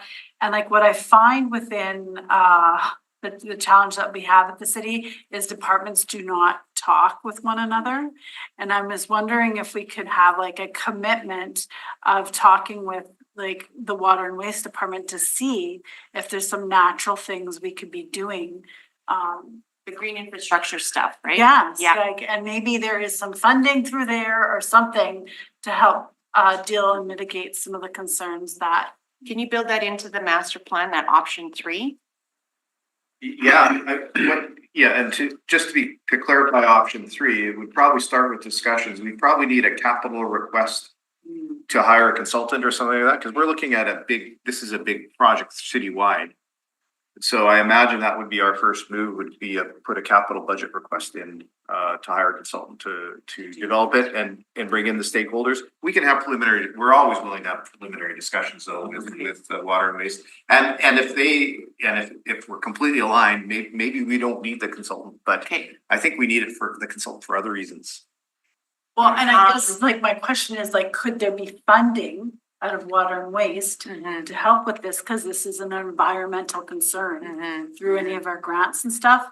So maybe there is some way we could help with some of the cost. So I like that replacement of the master plan, and then we can continue on the discussion about the master plan. So I think we need a master plan, but I guess I'm just trying to look for other funding that would help parks to try to get. Councillor Allard? I'm leery of spending any big capital dollars. I mean, if there are technologies like they're using in Florida that are emerging, and like, why would we build a $20 million facility if we can hire a firm to essentially annihilate the, what are they called? Curvus or something? Like, I just think we should probably be bullish on big capital spending, and I hate investing in master plans because we have so many of them. But this seems like one of those cases where there's so many flying parts here. I think it might cost more to actually put in action a master plan than the $20 million to put this consulting and capital to help drainage out. It could cost the larviciding might. Okay, can you restate that? Yeah. Sorry. Yeah, restate. My concern is with the option about the master plan to improve man-made drainage, and that option is to put that in place and to actually start working on it. Let's say regrade culverts, put new culverts in. I think that's going to cost much more than a new building. Okay, Madam Chair, for you. So I misunderstood the master plan. Okay. My thought, I think, which is not in line with the report, is before spending big capital dollars, if there's all these options, like how do we quantify success? Like after a fogging operation, how successful is the fogging operation relative to the mosquito trap counts? Like, does it basically annihilate them in the area, or? No, it reduces them, it doesn't eliminate them. But like reduced by like a kind of factor, like, does it kill 5 or does it kill most? Kills most. Yeah, majority, Most? yeah. Okay, but it just seems there's so many. I hear the facilities are old, but perhaps we don't need the. I mean, these are like, I don't know. They come from another era, I guess. They do, for sure. It's interesting, the techniques really haven't changed since we've been larviciding and fogging for 50 years, maybe even longer, maybe in 100 years.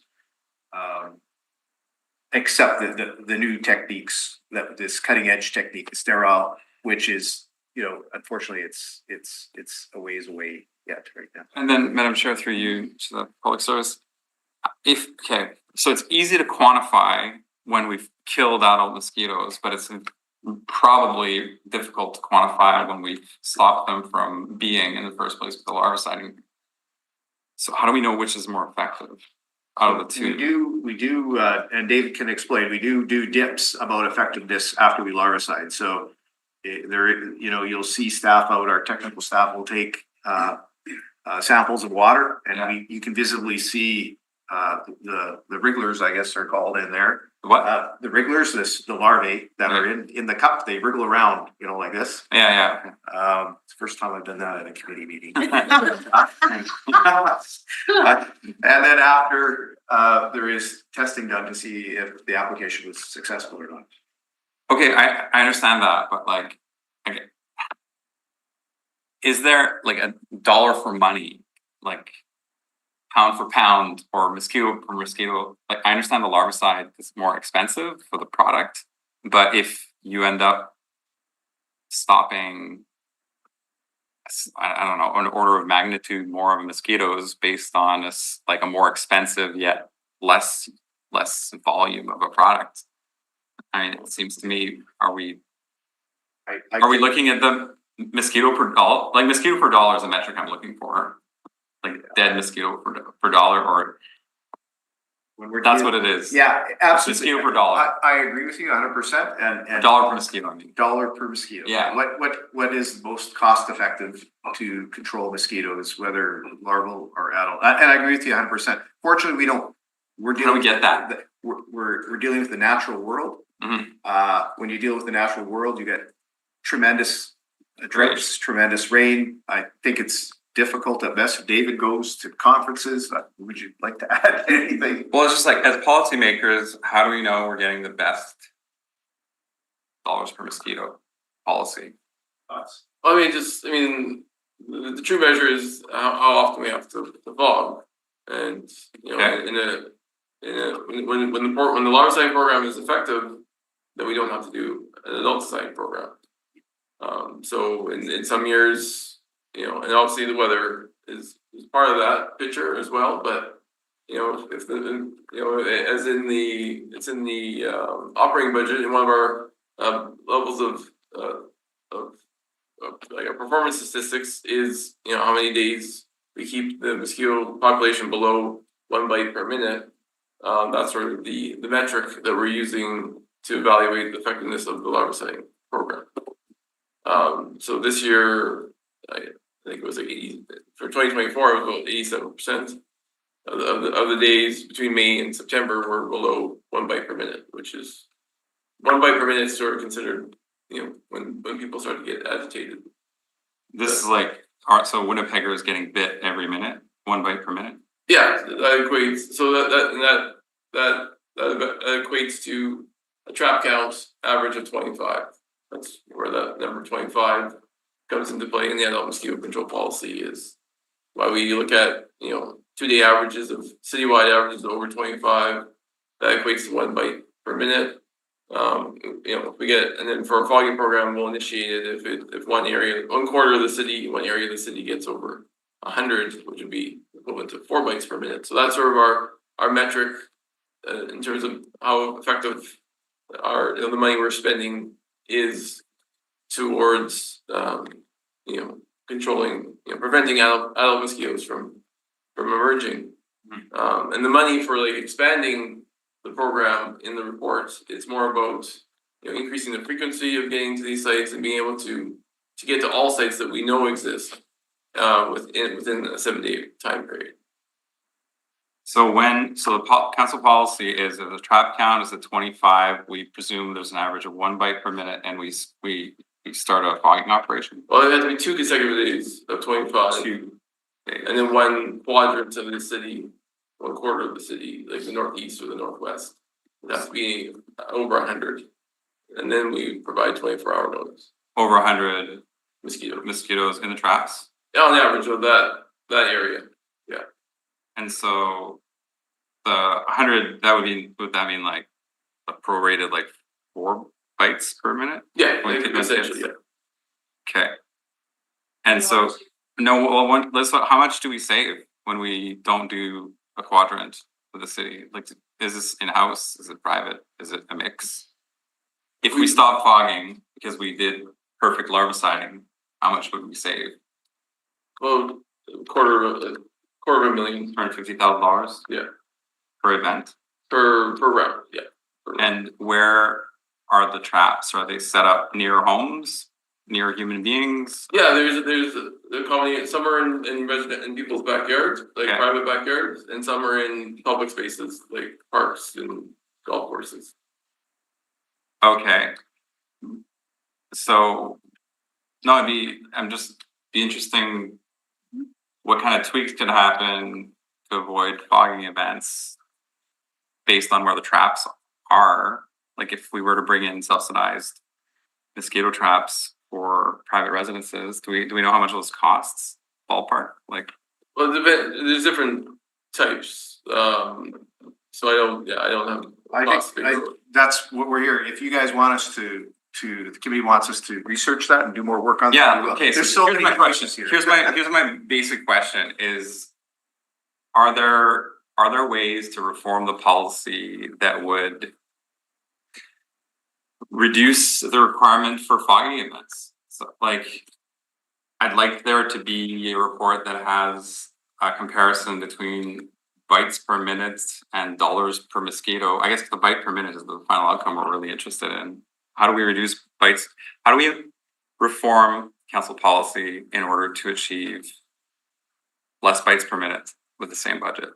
How's that question? And options. That could be a motion from your committee if your folks agree. Could that be a motion, Madam Chair? Because I'm not talking about spending new dollars. I'm saying like,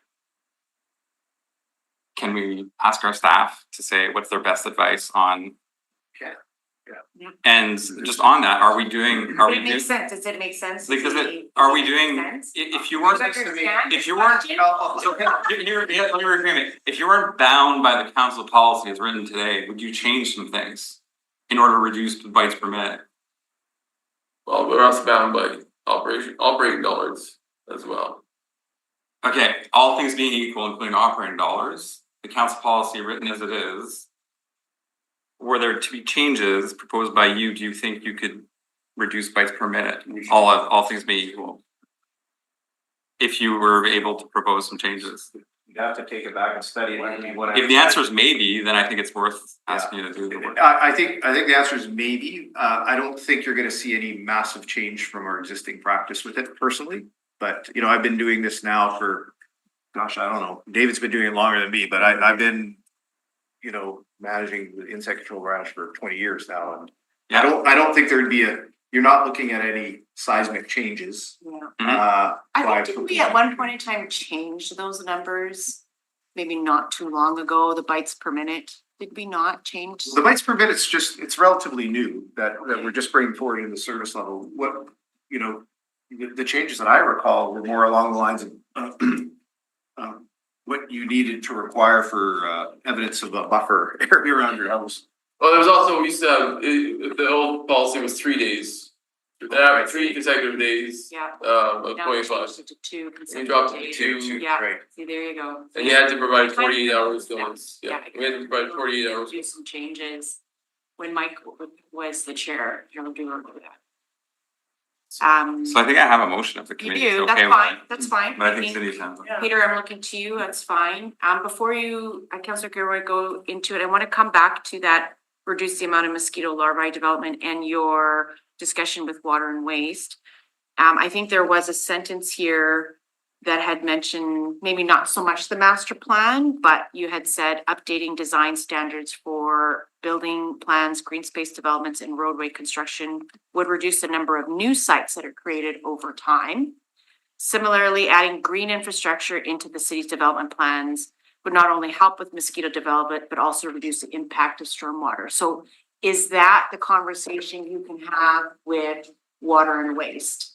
That specific paragraph there, would that be somewhat? Yeah, we can do that. Okay. We can do that now. We can report back on that Okay. if that's what you Okay, that, like. yeah, that would be, Makes sense. I want to tap into what Councillor Gilroy had mentioned. Go ahead, Councillor Gilroy. So I guess I want to make sure that I maybe maybe I'm not understanding, so I just want to make sure. Because what I'm reading in this report, and like, just correct me if I'm wrong, because I'm kind of new to this, I am new to this committee, right? Yeah, me too. So like, we're without, like, we only have 2 years of this stuff. So I'm hearing that we need to have an action item that's gonna deal with this. Because if not, we're in, like, so I'm fine with us looking at like alternatives and, you know. I'm also reading in here though that like the alternative that we all kind of like is like 10 years away. And so I really kind of looking at this, we really don't have a choice in what you're kind of requesting. And I really like the other ideas about going to, I think there is some work that can be done with water and waste. I think there is some work that can be done with power and property. Those things take time because there's consultations that take place. So really, just so I'm understanding that we really only have really one choice is the larviciding because Right. we're already doing it. And we understand it and there's no other options available to us. And so I just want to make sure that if we're doing reports and stuff, we're including like an actual tactical item to ensure that within after 2 years, we have some sort of product that we can make sure we're dealing with mosquito population on. And larviciding really is the only thing, is what this report is stating. Yeah, and a motion towards that to calculate the cost. If you'd like us to do that, we can do. We would probably report back in 2 different ways.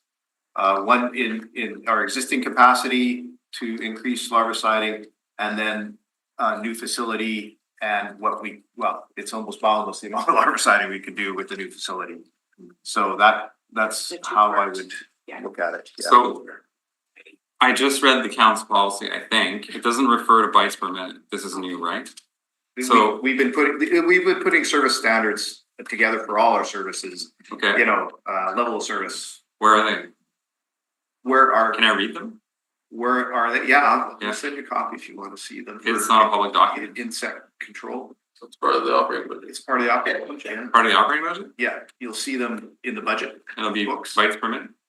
Is that, yeah? So this is budget. Budget document. Well, I mean, the percentage of days Is it in this, will it be in this, is it in this year or is it? should be in budget, should be in. Should be in last year's, it says too. Okay. Well, I mean, there's a new metric that I just found out about bites per minute. The anecdote, by the way, is from Jean Taya's book on the West is Our Mother, which is a history of the Métis peoples. And they were talking about how the mosquito swarms, you could hear them back in the day and you would duck and cover, but there were enough mosquitoes that they could kill a horse. And the people would be sore for days from the bites. We're not there anymore, obviously. That's where we were then. But so the metric I'm interested in is bites per minute. Like what are options in terms of reforming the council policy with existing, all other things being equal, to reduce bites per minute if you think you can do that? I guess that would be is that a worthwhile motion from your perspective, David? Or would, I mean, we can explore those options. we'd have to explore, yeah. Okay, so say explore. Yeah, explore options to reform the council policy to reduce the number of bites per minute. There you go. That's the. All other things being equal. Yeah. Or no, I'm looking drop at that last part. Say all of things being equal and other options. Plural, yes. Could you rephrase that, please? Yeah. Yeah, so Explore. a potential reform to the council endorsed mosquito control policy that would reduce the number of bites per minute without increasing operational or capital budgets. And B, because presumably this is going to foster some conversations, like a minimum of one other option to explore that could have operational and capital dollars attached as proposals. And then I like what Councillor Gilroy is saying on the larviciding, like, what do we do once we run out of stuff? Like so the larviciding part, I believe, is two parts, Peter. I think there's the request to look at our current expansion within our current facility, because David mentioned there is opportunity to expand within their current. What are the costs? And then the part B would be the what is it cost for a new site? You had mentioned. New sites and so capital and operating costs for a new site. Yeah. To expand larviciding.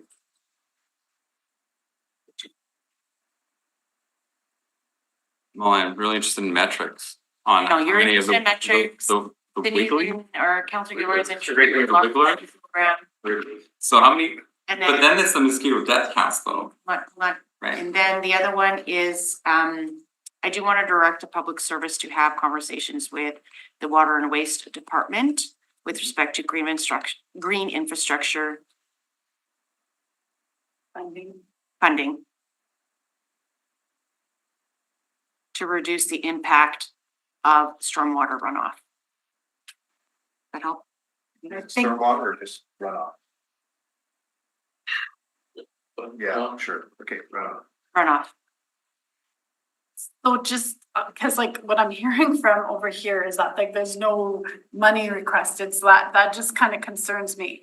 Or do you have the capacity to expand this as of right now without the money and come back to us with a report on the 12 million needed for in future budgets? Like, I just don't wanna come in 2 years, we don't have a building, we don't have what's needed, so I guess like, I want you to be real with us and what you're kind of asking. Well, if you want us So to, we're trying to keep within the budget, right? if you want to increase the service level, we're gonna require more resources to do more larviciding. Okay.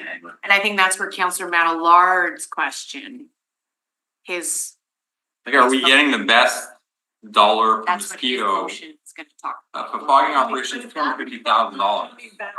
Like, just so you guys understand, that report is not coming back for 180 days. We're almost within the 2 years without having so I need to know that we have what we need to manage that then, at least for a few years before he needs the new building to expand that program, right? Like, we're kind of in a time crunch, I guess. Well, I also want to not only forget to continue to have the discussions with that possible one proponent that could potentially make something. Yes. Yeah, they're- so let's not they're forget, interested. there is somebody interested in making another product in Canada. But that's on the list, that was. Yeah. like It's a maybe, 10-year though, That's a right? maybe, It's a maybe. yeah. It's a That's maybe. 10-year, that's a, like. 5 years. 5 years, so Yeah. we have 2 years here, so I think we need to make sure, I just don't wanna say that. I don't wanna be a part of something, then 2 years, we don't have an actual plan to deal with the mosquitoes once we've got Delta Guards gone. So what do you need in a motion from us to do that? Trying to understand, we're trying to keep costs down and. With your thoughts, along the larvicide, so, an estimate for consideration in the 25-26 capital budget, or sorry, 25-26 budget at this time, right? Because I think the budget's pretty much set where we are right now. That's up to you guys if you think to determine what costs to increase larviciding within our existing site. And consider that in the next budget process. And then the second part would be, what do we need to expand it after 26, I guess. For capital operating. Right. To maintain current levels of service with the larviciding only, well, without a fogging program, Without, in the yes, absence of a. I like that thought, without a fogging program to maintain current levels of service. So that would probably, It's clear. I know, I'm just looking at Peter, Well, we're just, that's the larviciding one, so it's still 2 parts, I believe, or is it 3 parts now? There's a lot of parts. Okay. there's there's like Cindy's motion is future focused of when the stuff maybe runs out and we can't buy any more fogging Yeah, insecticide, then we need to have a solution ready, right? Yeah. And my question is more along the line, finish Cindy's larviciding. Okay, let's do that. Focus on Sure. Cindy's larviciding, one at a time. one at a time. I think there's 3 parts. Okay, so to just recap, Yes. so the public service recommendation originally was to receive this report as information. So the motion currently would be that that recommendation be concurred in with the following amendments, that we add new recommendations. And those recommendations would be for the public service to report back in some amount of time on one, explore a potential reform to the council adopted insect control policy that would reduce the number of bites per minute without increasing operational or capital budgets. 2, a minimum of 1 other option to reduce bites per minute that may require increased budget dollars. 3, report back on costs for a new site to expand the larviciding program.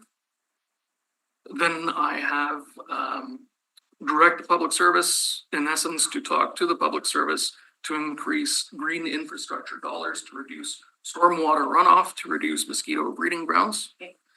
And earlier today, I heard that there would be a request for the public service to report back in the future within the next year on the current remaining inventory of Delta Guard 20 EW. Go back to the larviciding one Yes. and add the part where you had mentioned, Cindy, about And if there's any funding. no, the larviciding, like, so if there's gonna be no fogging, then we still need to continue on with the larviciding program. We need to increase. Increase the larviciding If we're program. gonna, presumably, if we wanna maintain the same level of service, all things being equal. Cause there's Right. 2 things I think they're saying right now, they could try to build within capacity where they're at.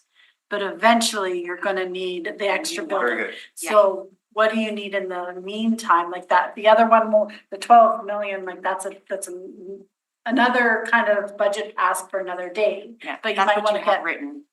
the ball We rolling. need to right? like expand the larviciding program within their current Capacity. capacity. So what are the costs to increase the larviciding program within current capacity? Yeah, that's it.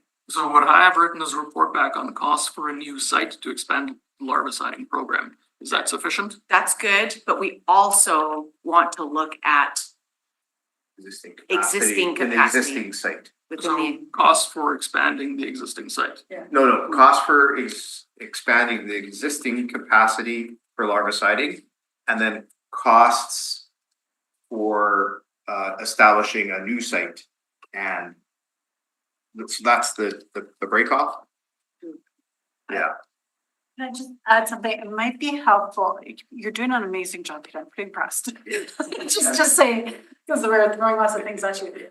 In the motion, it might be helpful for us to say that with the loss of Delta Guard, with it, I don't know the right wording for that, but if somebody else is reading this that hasn't had this conversation, they're gonna like, why is this committee wanting to expand this? Yeah. Well, we're being forced to expand this. It's so not with the potential loss of Delta Guard. So in the beginning of your motion, that recommendation, with the potential loss of Delta Guard, we're directing the public service to, So with the potential loss of Delta Guard, costs for expanding the current larviciding program? Yes. And Cost of the new site. cost of a new. Increasing the capacity to a new site. That, I think that does it. With the other. I think you'll understand, yeah. Okay, Does this go to So- EPC and then council? No. okay. So point three currently, report back on costs for a new site to expand larviciding program. Then in draft form number 4, with the potential loss of Delta Guard, costs for expanding the current larviciding program and increasing the capacity to a new site. So do we need both 3 and 4, or is 4 sufficient? I have another line of questioning. Hold on.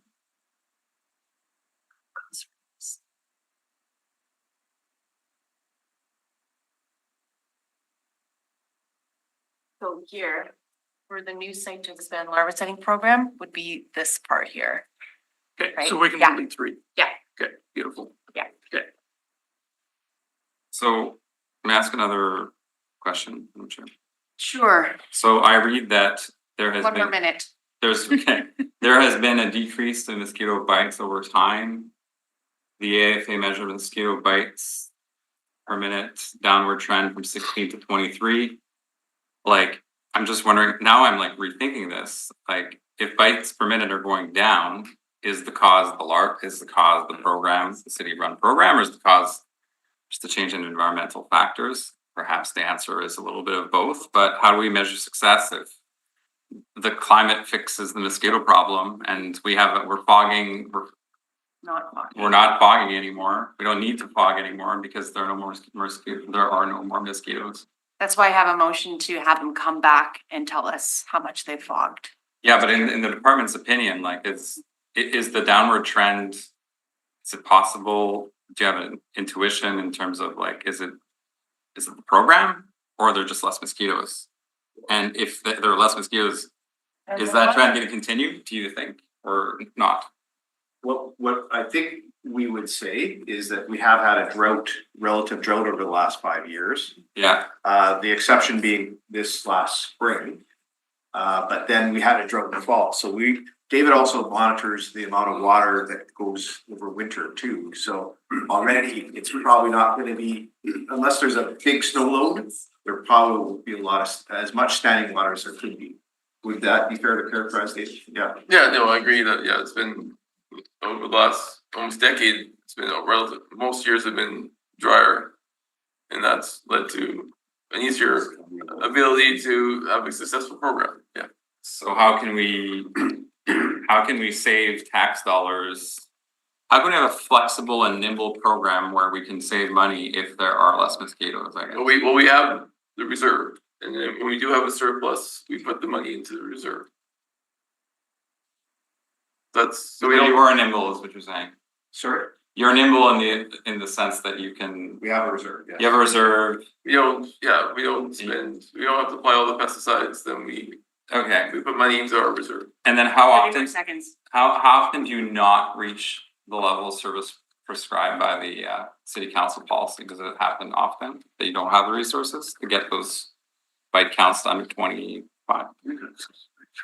Does it ever happen that you don't have the resources to deploy in the 3 days that is prescribed in council policy for the nuisance control? It hasn't happened. Not happened. Okay, it has not happened. Okay. That's what I'm saying, That is couldn't fine. happen. The chair has put cap on my time. We can No, all. I'm just looking for No, that's a good. bit of a break, so. Yeah. I'm sorry. Okay, so is everybody clear on the motion? I don't have a mover yet, but I'm looking to Cindy or Matt. You guys have lots of. Well, I don't know, Peter, can you read what you have? Yeah, read what you got. Yes. Okay, so we are going to receive this report as information. We're gonna add a new recommendation with several parts. May I suggest a report back in at least 180 days? Yes. Good, yes. suggestion, I like it. Then the public service will be directed to report back in 180 days with exploring a potential reform to the council adopted insect control policy that would reduce the number of bites per minute without increasing operational or capital budgets. New part, a minimum of one other option to reduce bites per minute that may require increased budget dollars.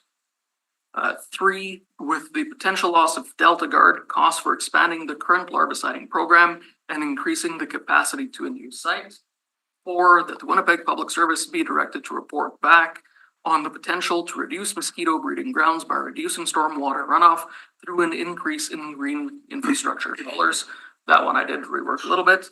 And then also report back with an update on remaining inventory of Delta Guard 20 EW. Good. Excellent. You're okay with it? All right. Yeah, you guys are good, all clear? I love it. I love the fact that we're talking about mosquitoes. Bugs is becoming one of my favorite topics. And so do I have a mover? Oh, well, Cindy, you're right. Go ahead. Yeah, I'll move it. Okay, by Councillor Large as amended. Thank you, Peter, for all the work. All those in favor? Aye. Aye, and that's carried. Thank you. I know, Dave, you gotta stick around for the next report, but can we take a quick 5-minute recess break? And then we'll reconvene at 12 and work through the lunch hour, if that's okay with everybody? Okay, sounds good. We'll reconvene at 12 o'clock sharp. And good afternoon. Welcome back to the Standing Policy Committee for Community Services. We're going back into our regular agenda items. Our next report is the Winnipeg Park Strategy Biennial Update. We have Dave Donkey and as well as JP Perot. Welcome. Thanks very much, Councillor. Yeah, JP is our Parks Investment Strategies Coordinator with our division. So this topic, the Winnipeg Park Strategy, was actually approved by Council back in May of 2022. It basically sets out a standard where Winnipeggers can work, live, and play on the outside environment. It consists of 90 different actions and a number of policy recommendations. It also, the report came through, and why we're here talking about today is there is was a motion to approve a biennial review. So every 2 years, we'll be coming back to this committee, reporting back on how we're doing with the park strategy. In this last bit since 2022, we did complete 3 different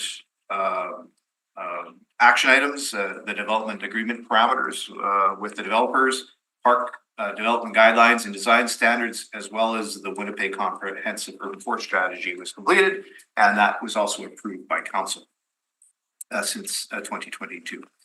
There's also 34 items in various stages of implementation right now, and many of the actions, I guess one of the constraints that we're bound by is we can do the easy actions that don't require funding or resources. There's some of the resources that will require action or funding, but overall, there's a $162 million investment plan. That's what the original plan called for over 10 years. 126 million of that remains unfunded. There's also 3 positions that we brought forward to Council that were not filled back in 2022-23.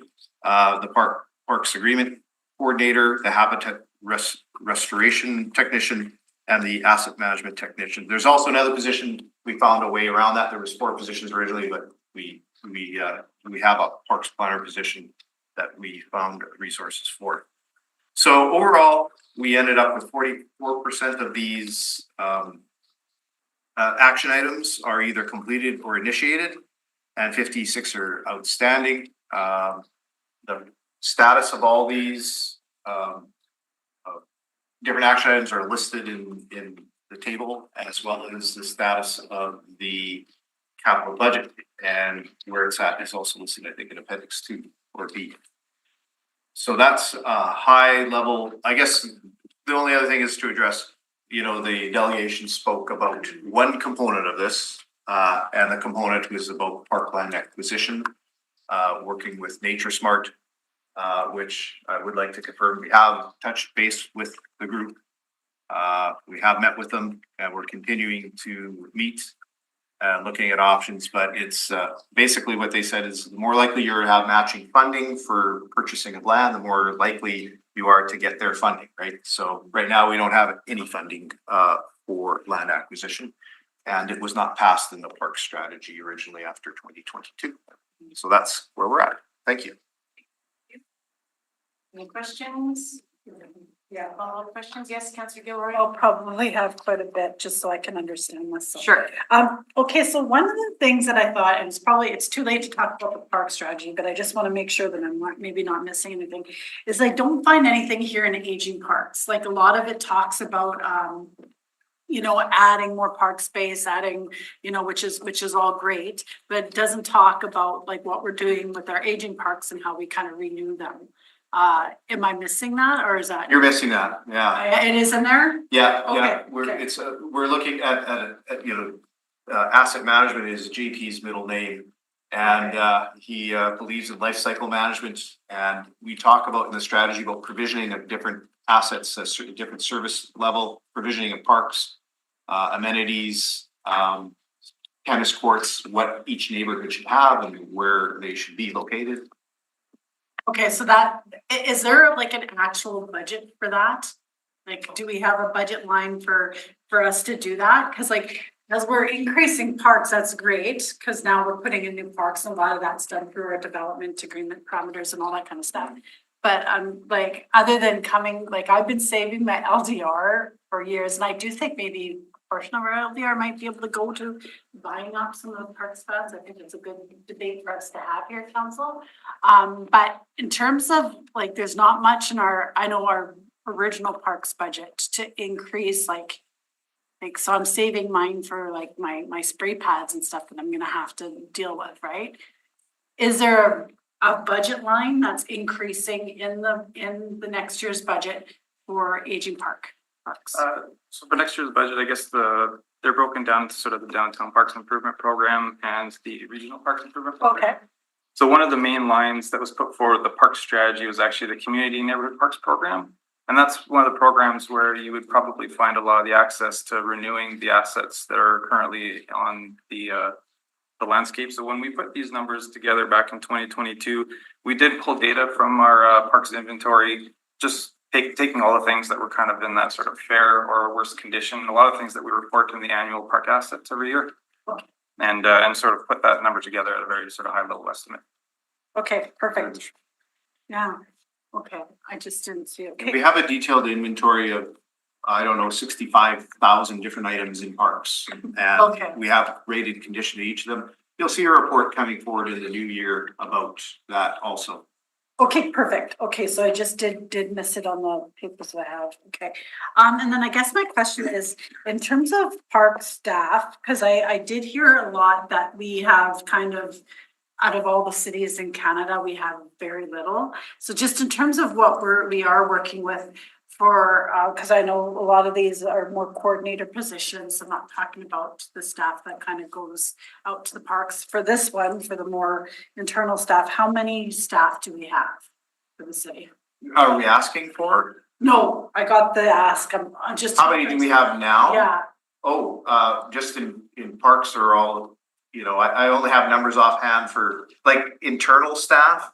Yeah, like to do all the works, like the people that I work with in the parks, and I know we each have our own people. They're different technicians. So in our office at 1155, there's, somewhere around 40 people all together that are technicians and managers. Okay. That, and there's no field staff there's seasonal field staff that work out of there, but so that's approximately the number that we're dealing with. But there's 200 permanent staff overall in parks. And sorry, when I mean that in my division. So that includes forestry. And so I want let me pull that number, but just in our office, like the technicians that, you'll work with Carl Thorderson. Yeah, he's great. And Mark O'Day, whatever, and those people, each area has the city split into 3 areas, but about 40 staff, out of our office. Okay, so the coordinator, the positions that you're asking for here is on top of that. And just so I can understand in terms of, do we have a less complement, I guess, the city staff comparative to other cities our size? I can only refer to more of the overall budgets. I don't have the staff numbers from other cities, but we are a lower cost service provider compared to other cities. So, and you'll get Councillor Santos will recognize when I say this, we've been expanding the city and haven't been adding any resources or maintenance dollars since 2009. So we've got hundreds of hectares of parklands that we haven't funded. So the staff that you're asking for would be really important. This is more technical staff to get initiatives done. Those are the three staff there that there's clearly gaps in our operations. Any other questions? I do have some, but I just want to talk about a little bit of the land acquisition part that did spoken. So I'm just only thinking about what had occurred in mine and Councillor Gilroy's boundary on Notre Dame in front of the Burton Cummings. Now that's a very small pocket park, I can admit, but try to help me understand when we talk about land acquisition, like, how did that occur? Like it turned into a park, like there was some major investments, capital investments in the street redesign in front of Burton Cummings, but then ended up a new green space within that was located in the downtown. So is that like land acquisition, or are you just calling that, is that more of like a partnership within the departments to find out, like, could we do more of that? I guess that'd be kind of a two-part question. Well, that site was interesting because we had a small, we'll call it a park, but it was all in the right of way actually. We just happened to maintain it. So a lot of the discussions there, we were just brought along with as a partnership between True North and I have limited knowledge on this. True North and the city brought that together. And so I don't know if it's new green space. We had green space there before. Right. They're reconfigured some of the green space I noticed there. Gotcha. Okay, so then when you're talking about land acquisitions, you're basically saying pretty much brand new land that could be turned into park space. Correct. Yeah, we know there's deficiencies in a number of neighborhoods, downtown in particular. Yes. In our view, and we're parks. Just to remind you that like surface lots should be changed to parks in the downtown area to get the proper provisioning. We have statistics. I think our goal is 15 square meters per person in the downtown. And is goal, and we're at 30 right now. That's 30 in the downtown. Yeah. So that's the kind of environment that Winnipeg's in, and as Dave Green pointed out, people want to move and come to places for walkability and their green space. That's what's going to help to keep them here. But there's also discussions of green spaces that are built within to the residential complexes, right? You have those outdoor, like rooftop, quote, green spaces, right? Those are also, I think, in conversations with developers, right? So are you having those consultations, like as kind of, I know sometimes when development applications come forward, do you guys get an opportunity to look at those to see if we can have more of those rooftop style parks in the downtown? Because we always talk about new development that's coming. We know that with the Housing Accelerator Fund, we've got tons of new projects that are coming on board. So is there opportunities for your department to be involved in those applications as well to kind of encourage more of those green spaces? My understanding is that they're very developer oriented. They make the plans and we look at them and approve or decline them. And I have a crew that looks at the relevant applications in parks. And obviously, if we saw one with a park terrace, we embrace that. But we don't. I think Calgary may have taken an indoor space, and the city actually runs something downtown indoors for a park-like environment. I mean, that they've taken it to quite an extreme, I guess, by Winnipeg standards, where they're supporting more green space in the downtown area in an indoor environment. Yes, go ahead. So like I would be interested in finding out from all of our LDRs, right? A percentage. Now knowing, like, I think this is gonna be our debate, so we have to really come back, because knowing we're gonna be losing a lot of our LDR with some of the changes that we're making to planning and stuff like that. But I'd be interesting to find out how, like what kind, maybe a low percentage of the LDR could go into this reinvestment for parks purchasing the land, knowing that they can get half, like, so can you use that for that money, that federal funding money that Erna Buffy was talking about? We would be able to use that, You, yes. then you'd be able to access that funding, because right now you can't access it because you have no funding. And I know council doesn't wanna look at giving you more dollars, but maybe if counselors, I mean, that would have to be a debate we'd have. So if you can maybe, if we can have a motion that they would come back with what that maybe could look like a percentage, like I don't know what it would be. 2% of the overall LDR funding would go back into the city coffers to purchase land and then. Yeah, I don't know, when we think about LDR, or are you thinking about that 8% cash in lieu? Yeah, Okay, the money that comes into all of us, right? yeah. And like Well, I and I get, think a certain portion of that also gets broken off into prep money. I believe it gets all split into that as well. Yeah. So I'm not quite too familiar with the policy when it comes around to the 8% or 10% cash. in lieu. 8% and 2% cash. Cash in And lieu that's of, cash in lieu goes to your LDR funds. yeah, Yeah, I believe prep is separate unless something happens behind closed doors, yeah. that I'm not, but I believe LDR stays at LDR, but I think that's what the group is asking for is a review of the LDR. And, we certainly could bring back some kind of proposal. yeah, if you like. like I know counselors would not wanna lose their. No, I know. Right? Yeah. But the reality is, if we're not asking to add more budget money, Mhm. this is the only way we can maybe make it work. And if it was maybe even just a little bit, like 1%, I don't know what that would look like, but I mean, it would give us some access. I know it might not fly, because at the end of the day, we're losing a lot of that money, like it's going. No, I bye-bye. thought we moved it at part of council. Yeah, no, yeah, but we're gonna lose it just as of right. They're not gonna have to pay it anymore, right? So it's gonna be a big loss to us. So council's gonna be less likely. Our jurisdiction to review the LDR, Peter? No. No, I think that's. No, I think it's PD, Oh, so it can't happen here. Okay. but you can make a recommendation to other.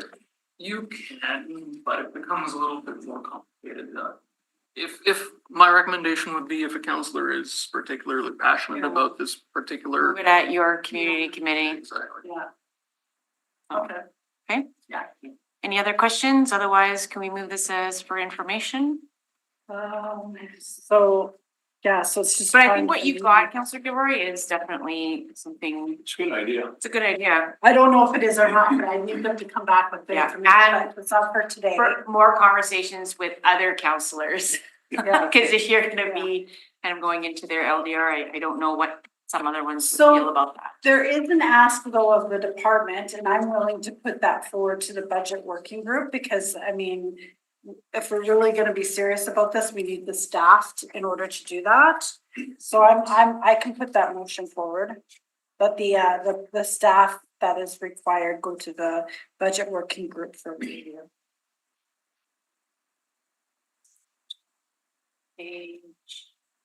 On page, where did I see that?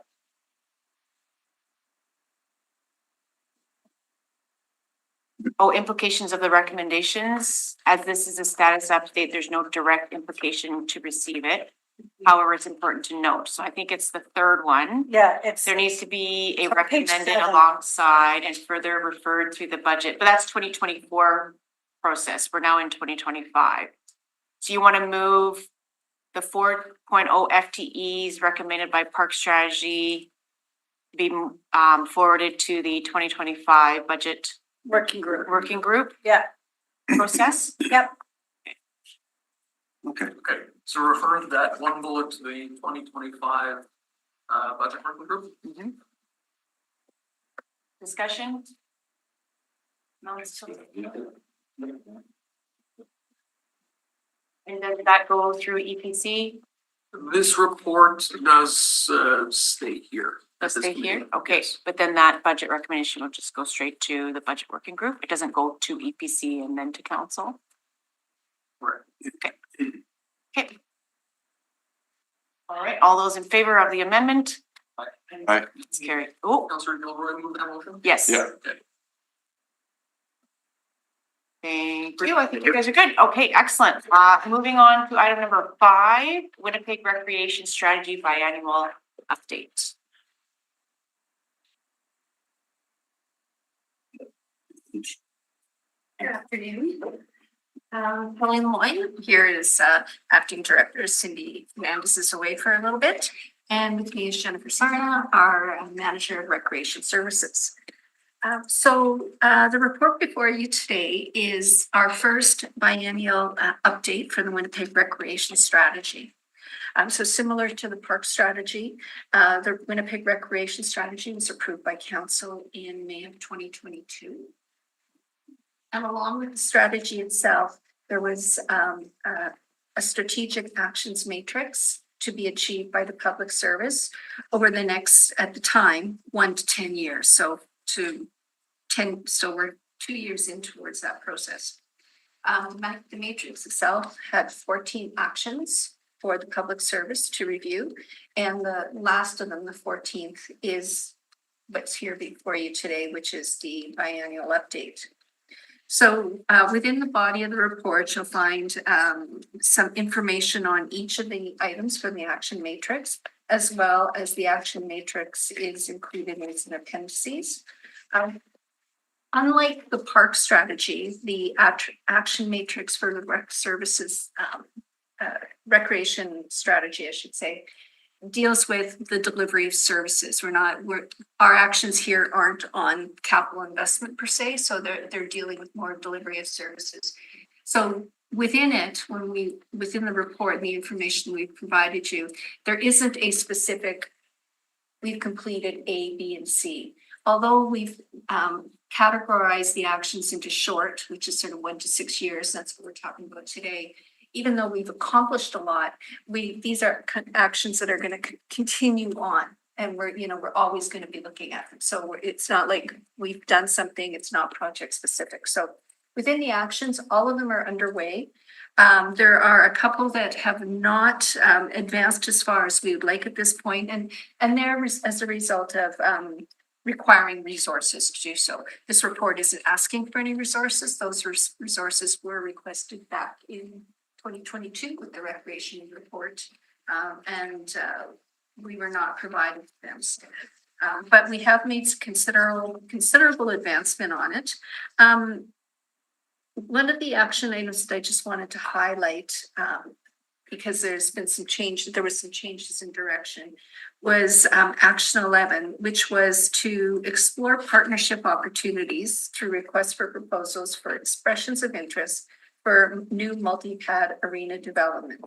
So we had put that forward as part of the strategy. The disposition from council at the time was that when adopting it, what council had decided to do is to realign $8 million of funding from the Recreation and Library Facility Investment Strategy capital program to support the maintenance and renewal of city-owned arenas. And I know that there's been recent announcements in that. So that one took a little bit of a different approach than what you'll see in the matrix itself.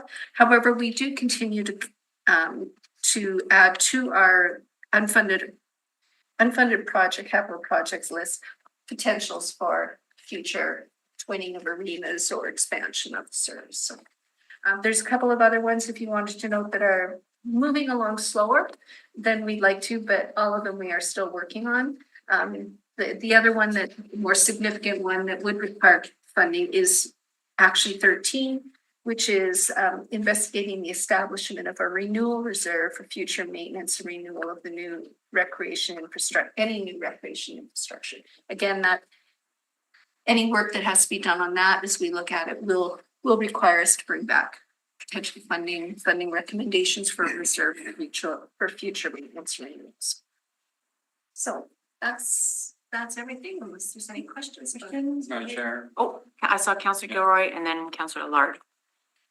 Yeah, just in terms of got a big interest, just because we know that youth crime has really risen in the city, and so recreation is kind of a big thing for me and very important in terms of that. And I think you said that you put in a funding, I'd like to know and understand what you're not getting funded for, and like, is it, I'm more interested in programs that really look at youth. And is there programs that we're not funding that is supporting our youth? Well, first of all, that was back from the initial strategy and it wasn't particularly funding for programming. It was more resources to deliver on certain things like partnership agreements with community members, with the various organizations.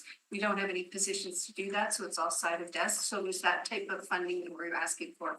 The recreation strategy, when it came forward, did not include a request or an increase for funding to add programming or increase programming in other areas. But I know that we do a lot of work, and Jen can speak a little bit about what we are doing with respect to programming for youth. Currently we have a number of free program sites throughout the community with various partners. And that is part of Recreation Services role in community, is working alongside community center volunteers or school divisions and local schools to provide services like after school services. So our youth action centers are free and available for youth, as well as children in free play programming. In addition to the sites that we would offer those out, it's community outreach as well in some locations. But Kelly's correct, in the original request, and in this report, it's being submitted for information, but not necessarily a request for additional funding. Or not necessarily a request. Is that Council? Or not necessarily a request, so it may or may not be a request for additional funding. I guess there's the opportunity for funding if we choose to go down that. Like, I guess the budget, so, and I know that, somebody looks over your reports before you come here, so I know they probably told you to take out any requests. That's how we did. Just for sorry to interrupt, but we were reporting back on the action matrix on what we've done to date. Okay. With what we committed to do when we presented the report itself. So when I did mention that some of the items that had not advanced because of lack of funding, I'll just clarify them so that we're not confusing them with programming. Okay. So one of the action one was to review existing partnership and agreements to develop a partnership framework to assess and guide development of partnerships with clear benefits. We had requested resourcing for staffing to coordinate this work, and we did not receive it. So we still are trying to manage partnerships, work with partners, et cetera, but we don't have anybody that can coordinate it to sort of lead and get out there and do that. So that was one thing. So we're still working with our community partners as best as we can, but we did ask for something on that. So that was the first thing. The other thing I mentioned was the arena proposal. The other area that it does not relate to funding, but we are working, not a specific ask, but it's with regards to our arena service strategy. So currently we have an indoor arena ice allocation policy, and an update that's going to be coming to this committee in 2025, in early 2025. But as part of this as well, our current strategy involves community services and municipal accommodation, sharing both the operating and the programming of our arenas. So our community services team is responsible for booking our arenas for all of our users, and our municipal accommodations colleagues are responsible for, they have an attendant, they do all the maintenance, et cetera. One of the things that we were looking at to better align our strategy is having sort of a position that would provide support to the groups. So they didn't have to go to the booker and they didn't have to go to the arena attendant and that type of thing. So we still work with all of our groups. Having the additional resources to better manage those relationships would be helpful, but we're still managing it. So again, this was something we were looking at for funding, and we're working around within it. So, and then the reserve is the other piece. So when I said that we couldn't advance certain things that were as part of the matrix, those were the ones specifically. So there was nothing in the matrix that said expand programming, and we did not see. Okay, so it's not like No. You didn't ask for that funding, so No, not fairness, yeah. it's not, okay, I get that. Okay. I hope that helps. No, it does help. I'm due to this. I know, so it does exactly. help me. Absolutely. Yeah, Councillor Madam Lawrence? Chair, so would you tell me more about the arena proposal? What's, The arena, through the adoption of the Winnipeg Recreation Strategy, council approved an $8 million from the Recreation and Library Investment Fund to do certain repairs and maintenance to city-owned arenas. yes, I don't have any of the details with me, so I can't speak specifically about it, but I know the mayor just spoke about it a week or two ago and made an announcement on it. So a number of, there was very specific requirements for how that $8 million was going to be spent, how it was going to be allocated amongst each of the wards, and where it could be spent. And I know that announcement was made on what facilities were going to be happening. I don't have it with me Remember now. Councillor Lord, Jeff Patton? Yeah. Jeff sent out an email. There was a question asked of me from Councillor Mays who brought it up. I think the crux of the issue is we had funding in place and it's just not moving fast enough.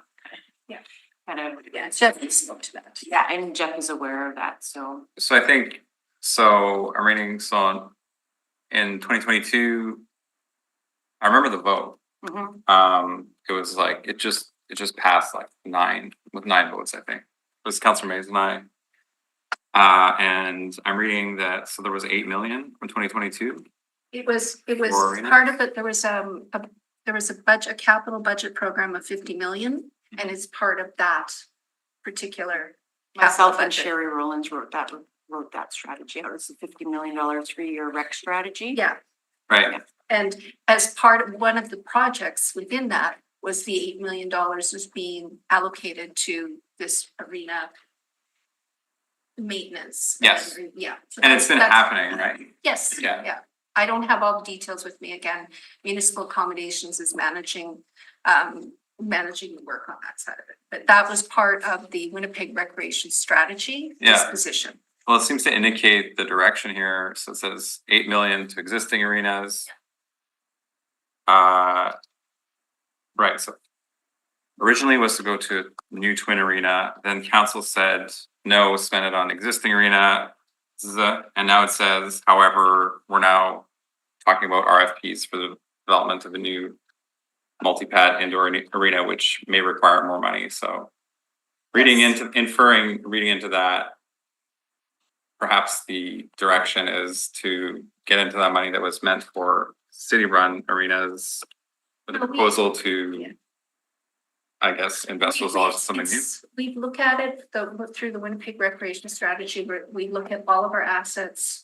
And, you know, if we see there's some opportunities, but there's a current funding, we identify our unfunded list. So it's not that we are looking, that the department is recommending we do this because of something else. It would be a good strategy to look at that in the future at some times when there is, you know, there is the ability to do so. So this is still a good project. I mean, we're investing $8 million into our arenas, which is much needed. So that hasn't moved yet, or is not? It's in progress. It's in progress. And Right, so we're not talking, at this point, we're not talking about taking whatever's left from that 8 million and reappropriating it to another project. No, But I guess what I'm getting at is this was what seems to be the direction that these reports are talking about.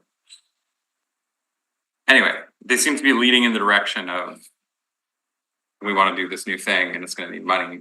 And if the 8 million isn't already expended, then yeah, you can, if you follow that line, I guess you might see an argument to go into that 8 million. So I guess that's where I'm a little bit concerned as a city councilor who represents a ward with at least 2 city-run arenas, Richmond and Maginot. You But- mean, sorry, can I ask a question? Yeah. Just so I'm clear, so you're thinking like the budget working group would take that? Well, I'm reading, this is right from the reports. So we voted for 8 million for existing arenas. I heard money's not getting spent that fast. Mhm. Originally the funds were for a twin arena with a partnership, so third-party twin arena. And then Councillor Mays and I moved a motion for just one to put the 8 million towards existing. And now the documents say, however, the city still has plans for a multi-pad indoor arena. the project's still in planning stages. So if you put 2 and 2 together, if the 8 million is still there and isn't all spent yet, then you could see how there think that might be would an be- interest in going in that I direction. see what you're saying. I think that would only occur if there was. It would have to be council direction, but I'm saying like the writing it's not on the wall. The writing's in the reports. Well, because there was an it's original, talking about, well, it was an original strategy. yeah, and then council voted. So unless you completely remove that strategy from within the document. It's gonna keep coming still back gonna as keep- recommendations, for sure. Okay, That makes I just sense. thought Okay. it does, yeah. Councilor I'll Dobson, inform my any colleagues. questions? Yes, I have a question about our staffing for the arena ice plants. We're having a problem getting the training up to snuff. Any word on the provincial regulations, whether any of that's changed? Can't speak to that. Municipal accommodations is responsible for staffing the arenas, and they are the ones that are currently involved with Patman and team are involved in the working with the province on the regulations, the staffing and that. I do know that there was just some information that was sent out to council. Yes, I remember reading it. I just thought I'd bring it up to you. We're talking about arenas. Absolutely. I mean, all of our arenas are currently open. Nothing has, it hasn't impact, there's no immediate impacts to it. Our arenas are open. We have attendants working them. Our ice is there and our ice Yeah. is ready. No, okay, It's that's fantastic. all But I know right. Jeff and team. I'll direct my questions to Yeah, municipal sure. accommodations. Thank you. Yeah. You, any other questions? Kate, can you see this as information? Yes, please. Okay, Councilor Dobson moves. Sure. All those in favor? Aye. Aye, and that's carried unanimously. All right, moving on to the regulating short-term rental accommodations annual report. Great. And we have, waiting so patiently in the back. I saw you. I was like, what's I was wondering. for? We Okay, have Terry Cormier with me Yes, from our. welcome, Terry. Who is responsible for the short-term rental portfolio. So we are here asking for a 180-day extension on report back that the department was asked to do, which was a report back to provide an annual written report on short-term rental accommodations with respect to licensing statistics, enforcement activities, as well as available police data related to calls for services. So the bylaw took effect April 1st, 2024. So we have asked for a 180-day extension so that we can come back in probably June-ish of next year with a 12-month full annual piece of information. It's any statistics we have now would be just that introduction. So that's what we're here asking for, so that we come back with a fulsome report, and then we would have annual reports thereafter coming back. Okay, questions? Right, so moved. Okay, moved by Councillor Gilroy. All those in favor? Terry. I could have asked you that. Finally put a face to the name, Terry. Thank you. Yeah, nice to meet you. It took us a long Yeah, I could have asked you a question. Okay, all those in favor? Aye. That's carried. Thank you. All right, moving on to our last agenda item, Winnipeg Public Library's attendance and incidents quarterly report. Okay, and we have Karen Borland. Thank you for coming. Yeah, so Karen Borland, our manager of library services, is here in support of this report. So the report before you is a requirement for the department to provide a quarterly reports on attendance, incidents that are happening in our libraries by type, the number of referrals to other agencies, and the number of interventions by our community safety hosts. So we've been reporting back since in 2023. So this quarterly report for information is for the period July, August, and September 2024.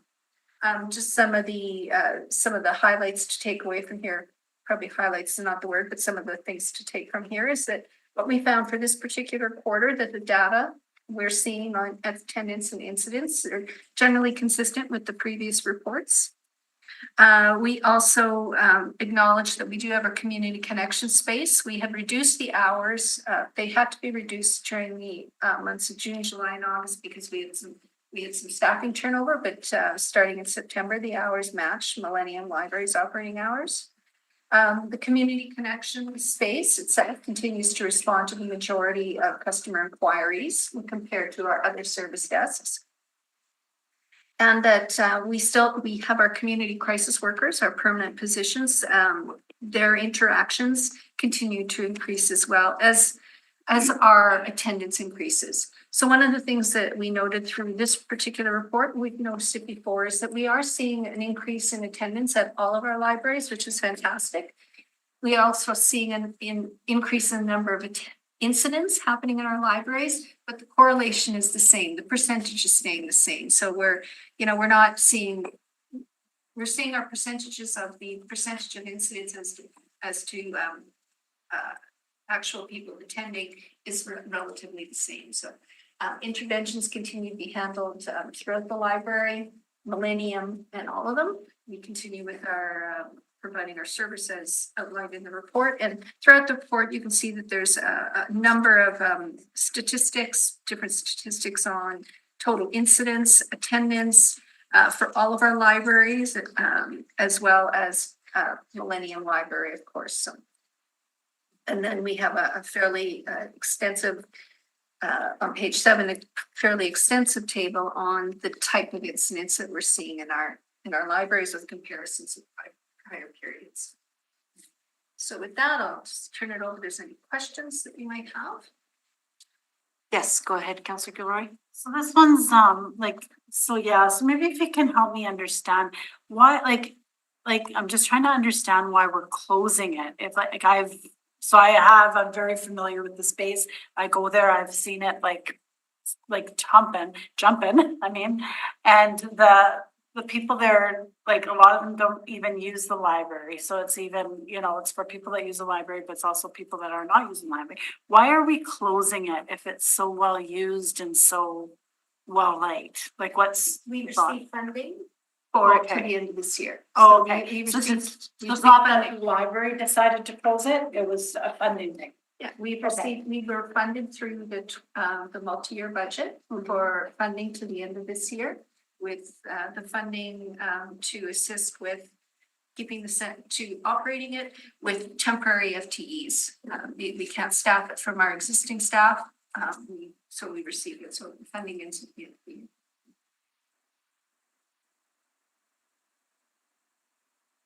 And just to guess, because you did talk about overall our libraries, so we are seeing an increase in our numbers, coming back, Yeah, still that climb from the pandemic. It's been steady. Yeah. Including also program registration and attendance. Yeah. Increasing.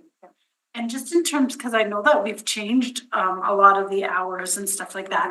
Are those numbers due to the increasing, reflecting the hour change, or not yet? We can't say that yet because the hours changed on Labor Day. And this report is July, August, September. So it's not enough of that new change to be able to say. Okay. With respect to the provincial government having to rejig, I guess, the funding model of libraries, which kind of coincided with the hours of operations, and there were comments made by delegation. I've heard that she appreciated the increase, but then the cost, or what was the word she used? The wages and stuff like that were not correlated. So can you kind of help me understand that? I thought with the new funding model, we were actually in conversations with changing how we pay our staff. Maybe that's more of an HR question, but maybe at a high level, what happened with that provincial funding? The provincial funding provides a formula whereby the province will provide funding based on what the city is spending on salaries, excluding benefits. So this is just our total salaries. There's materials. And materials. Those are the two major pieces. And I think that there's a small amount for some professional development. 10,000 per professional. Right. So those are the components of what the formula, the model works on. So there's nothing within the formula, within the funding agreement with the province that speaks to change of wages or anything like that. It's just what the city is spending in total on staffing within the libraries. But with that came with extra hours of operations, right? Well, we were, So I guess I'm not quite understanding, because if you're getting extra hours of operations, that means you're increasing funding to And we the get- number of librarians. yes, and we Okay. did get that. So our provincial funding grant revenue in our budgets is reflective of the increased, we did receive additional staffing Mhm. as a result of the increase to the hours. So that was part of council's approval. So we do also have an increase in our provincial grant. So there is a correlation. As we spend more money, which we did for the libraries, we had to add additional staffing. I don't remember the numbers, but we did increase our staffing to adjust for that. And then that, of course, impacted the revenue from them. And some of the balancing of those new hours schedules included turning back at less active locations. So we moved. It wasn't a complete net increase. There was some adjustment based on activity. Okay. Back to, I guess, wanted to get some clarification on the delegation had brought forward about the community connection space.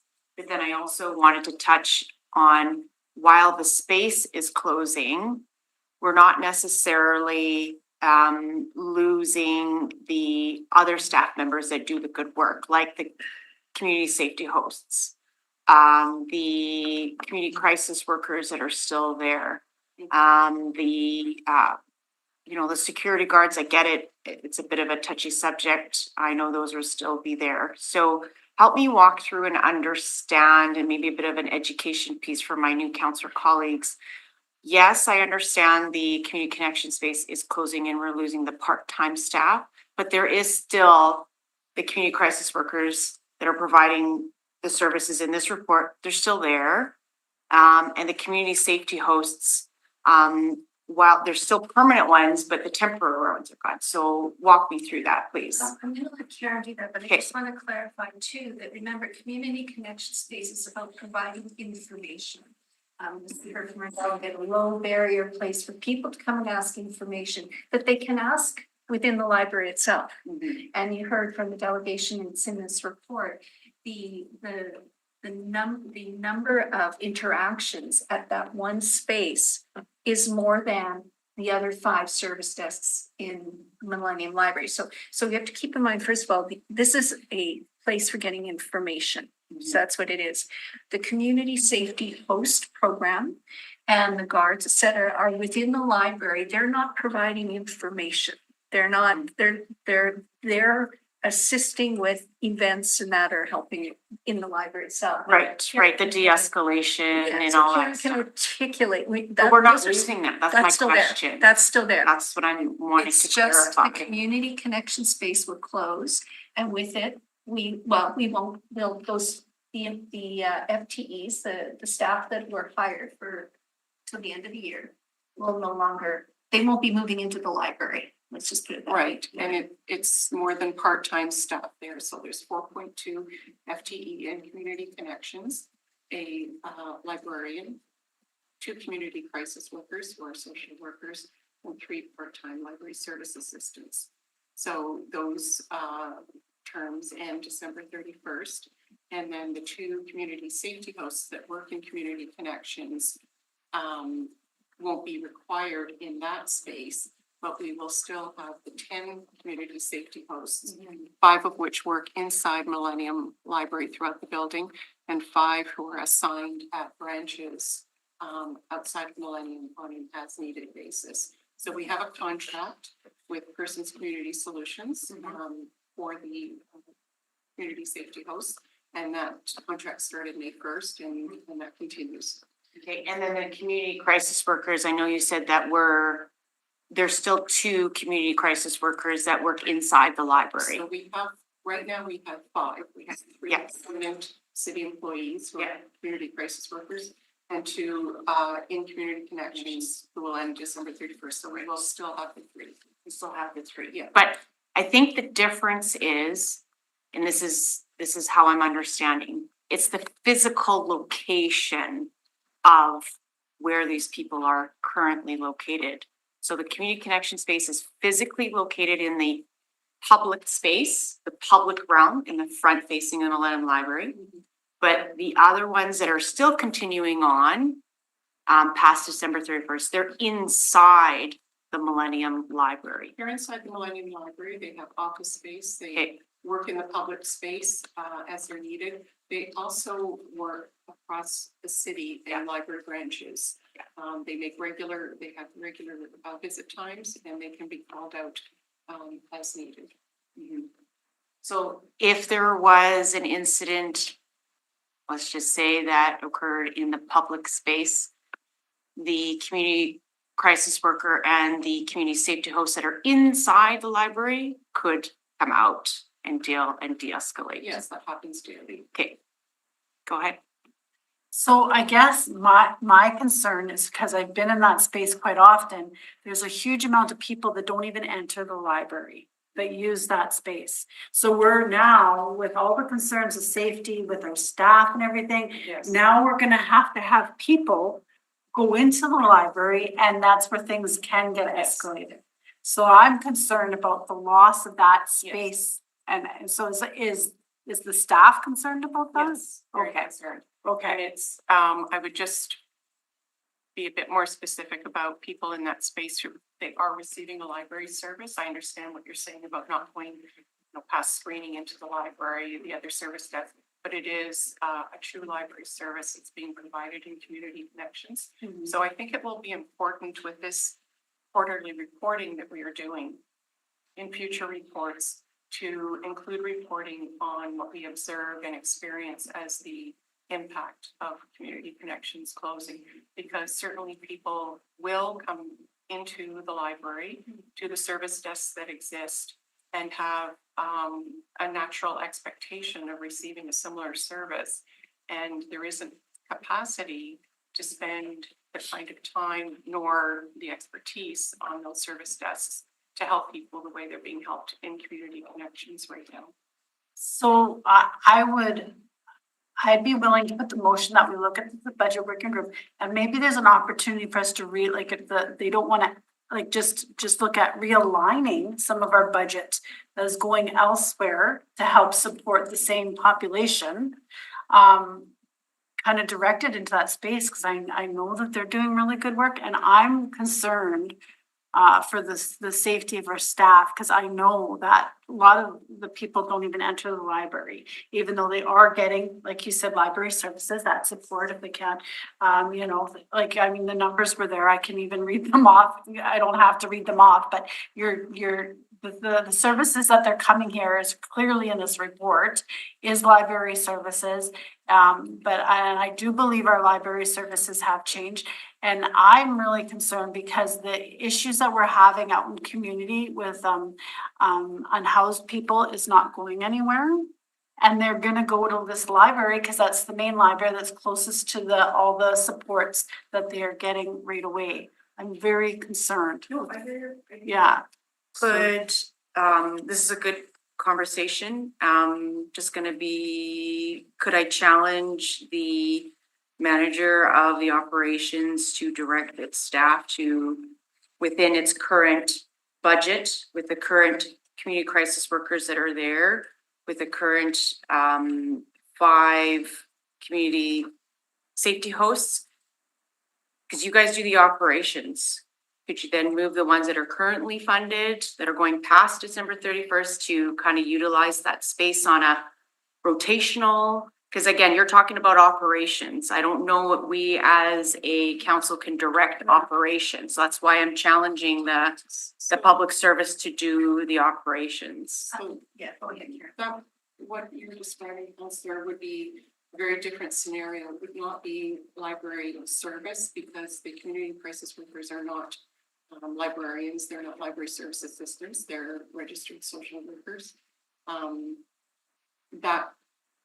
That would be something very different to look at. And I don't know that those 3 people, those permanent people, have that kind of capacity, because obviously they are in the building and across the system.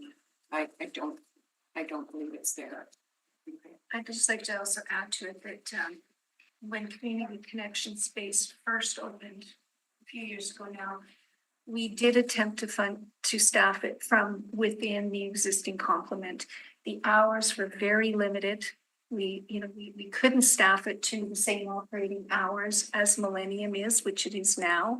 And again, as Karen mentioned, the reason that the staffing is needed is because it is the demand is there, but the demand is also Okay, so I don't mean there. to cut you off. Yeah.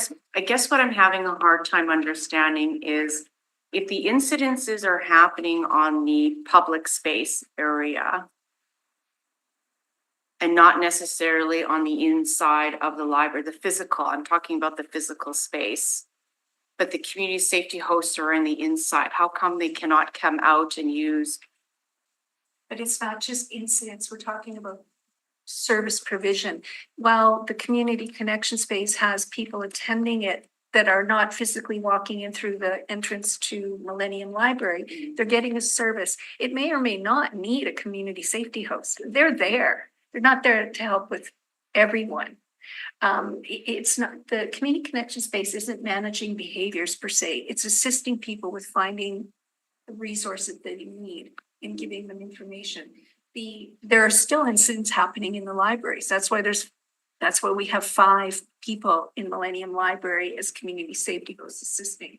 If we took them out, now we're back to relying on our librarians in our building to do the work of the community safety host. We're just moving it along. We were very purposeful when we came forward with our request for community connect spaces and what the needs were, because we can't manage that additional space. It's expanding your library, much like Dave said earlier, we add more to our parks, but we don't add the operating expenses. We're expanding the reach of the services. And we were very grateful that we were able to operate it till the end of December, and very grateful to council to providing the funding that we've had to up to date, as I'm hearing that the community is. But I appreciate your challenge. I mean, we can always look at doing things better. Absolutely. We can look at doing things better. Well, I guess I differently. just am a bit confused then of the matrix itself, because if we're talking about de-escalation versus providing a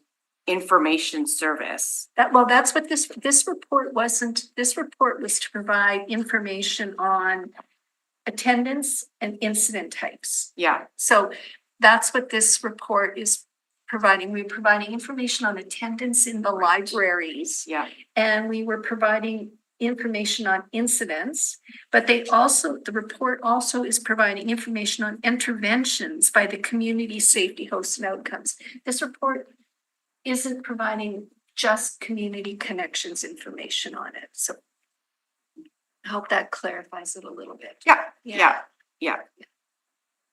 Go ahead. Any other questions? So I'd like to put a motion forward that we look at refunding this again, and that we, that maybe they can look at options, like we are gonna be funding probably the downtown safety partnership. We're probably gonna be funding the Main Street project, and this is in our buildings and it's helping to support our staff. And this is something that we should be supporting. So I'd like to put that motion forward to the budget working group. To the budget working group. Yeah. Okay. I will, can't support you at this time. I think we're kind of directing operations. I would like to challenge the department to see if they can, with the current operations they have moving forward after December 31st, I think there is opportunity to deal with the community crisis workers that are there, the community safety hosts that are there. I know there's working on security guards. I think under the current climate, I understand there's issues, but I think with, the staff that's already there, that will be past December 31st. We've heard from the public administration that they already do that work. The ones that are inside the library do come out to the front public space. So I think there could be a balance there already under the current. So at this time, I wouldn't support moving any extra budget. We've done already a few for you, Councillor Gilroy. I've been quite lenient on that, but This is our opportunity to send to the budget working group. I think it's up to the budget working group to make that decision to come forward. So You can call the motion, and if my council colleagues disagree with me, that's fine, but I think it's in order. I mean- Debate or questions or? I'm gonna support the chairperson, direction this time. Yeah, I as well, let's work the chairs. Okay, I'll call the question. All those in favor? That's the question. So it's Cindy's motion. Yeah, Yeah. Cindy's motion. Mr. Clerk, what's the motion? Yes, so it would be a referral to the budget working group for 2025 to restore funding, and Councillor Gilroy, if you can just confirm, so this would be for the community, let me just find it here. To ensure that the funding continues for the community connection space. And even if we want to put that, we can take the funding out of the downtown safe to ship partnership, so there's no other allocated funding. We can even do it that way. So that is the motion, so it would be a recommendation to the budget working group for 2025, to restore funding to the communities connection spaces. All those in favor? So mine's nay, mine's nay. Yeah. No, well, yours is nay, we're nay. Yeah, you guys gotta say something. She would be aye, and you would be nay. Yeah. Right, that's my thought. Oh, okay, so all in those favor of my favor? motion? Okay, ayes? And those opposed? Aye, Nay. Renee, yeah. So All opposed, aye. that motion is lost, so we would require a new motion. Or to receive the report as for information, which is the recommendation of the public service. Yes. Okay. I'll So make that by motion. Mr. Dobson, all those in favor? Aye. Aye. And then start me and Dave. Opposed? Okay. You have to. Councilor Gilroy in opposition. Thank you. All right, then And I we think just- that's it. We just need adjournment. Adjournment. Okay, by Councilor Gilroy, all those in favor? Aye. And that's carried.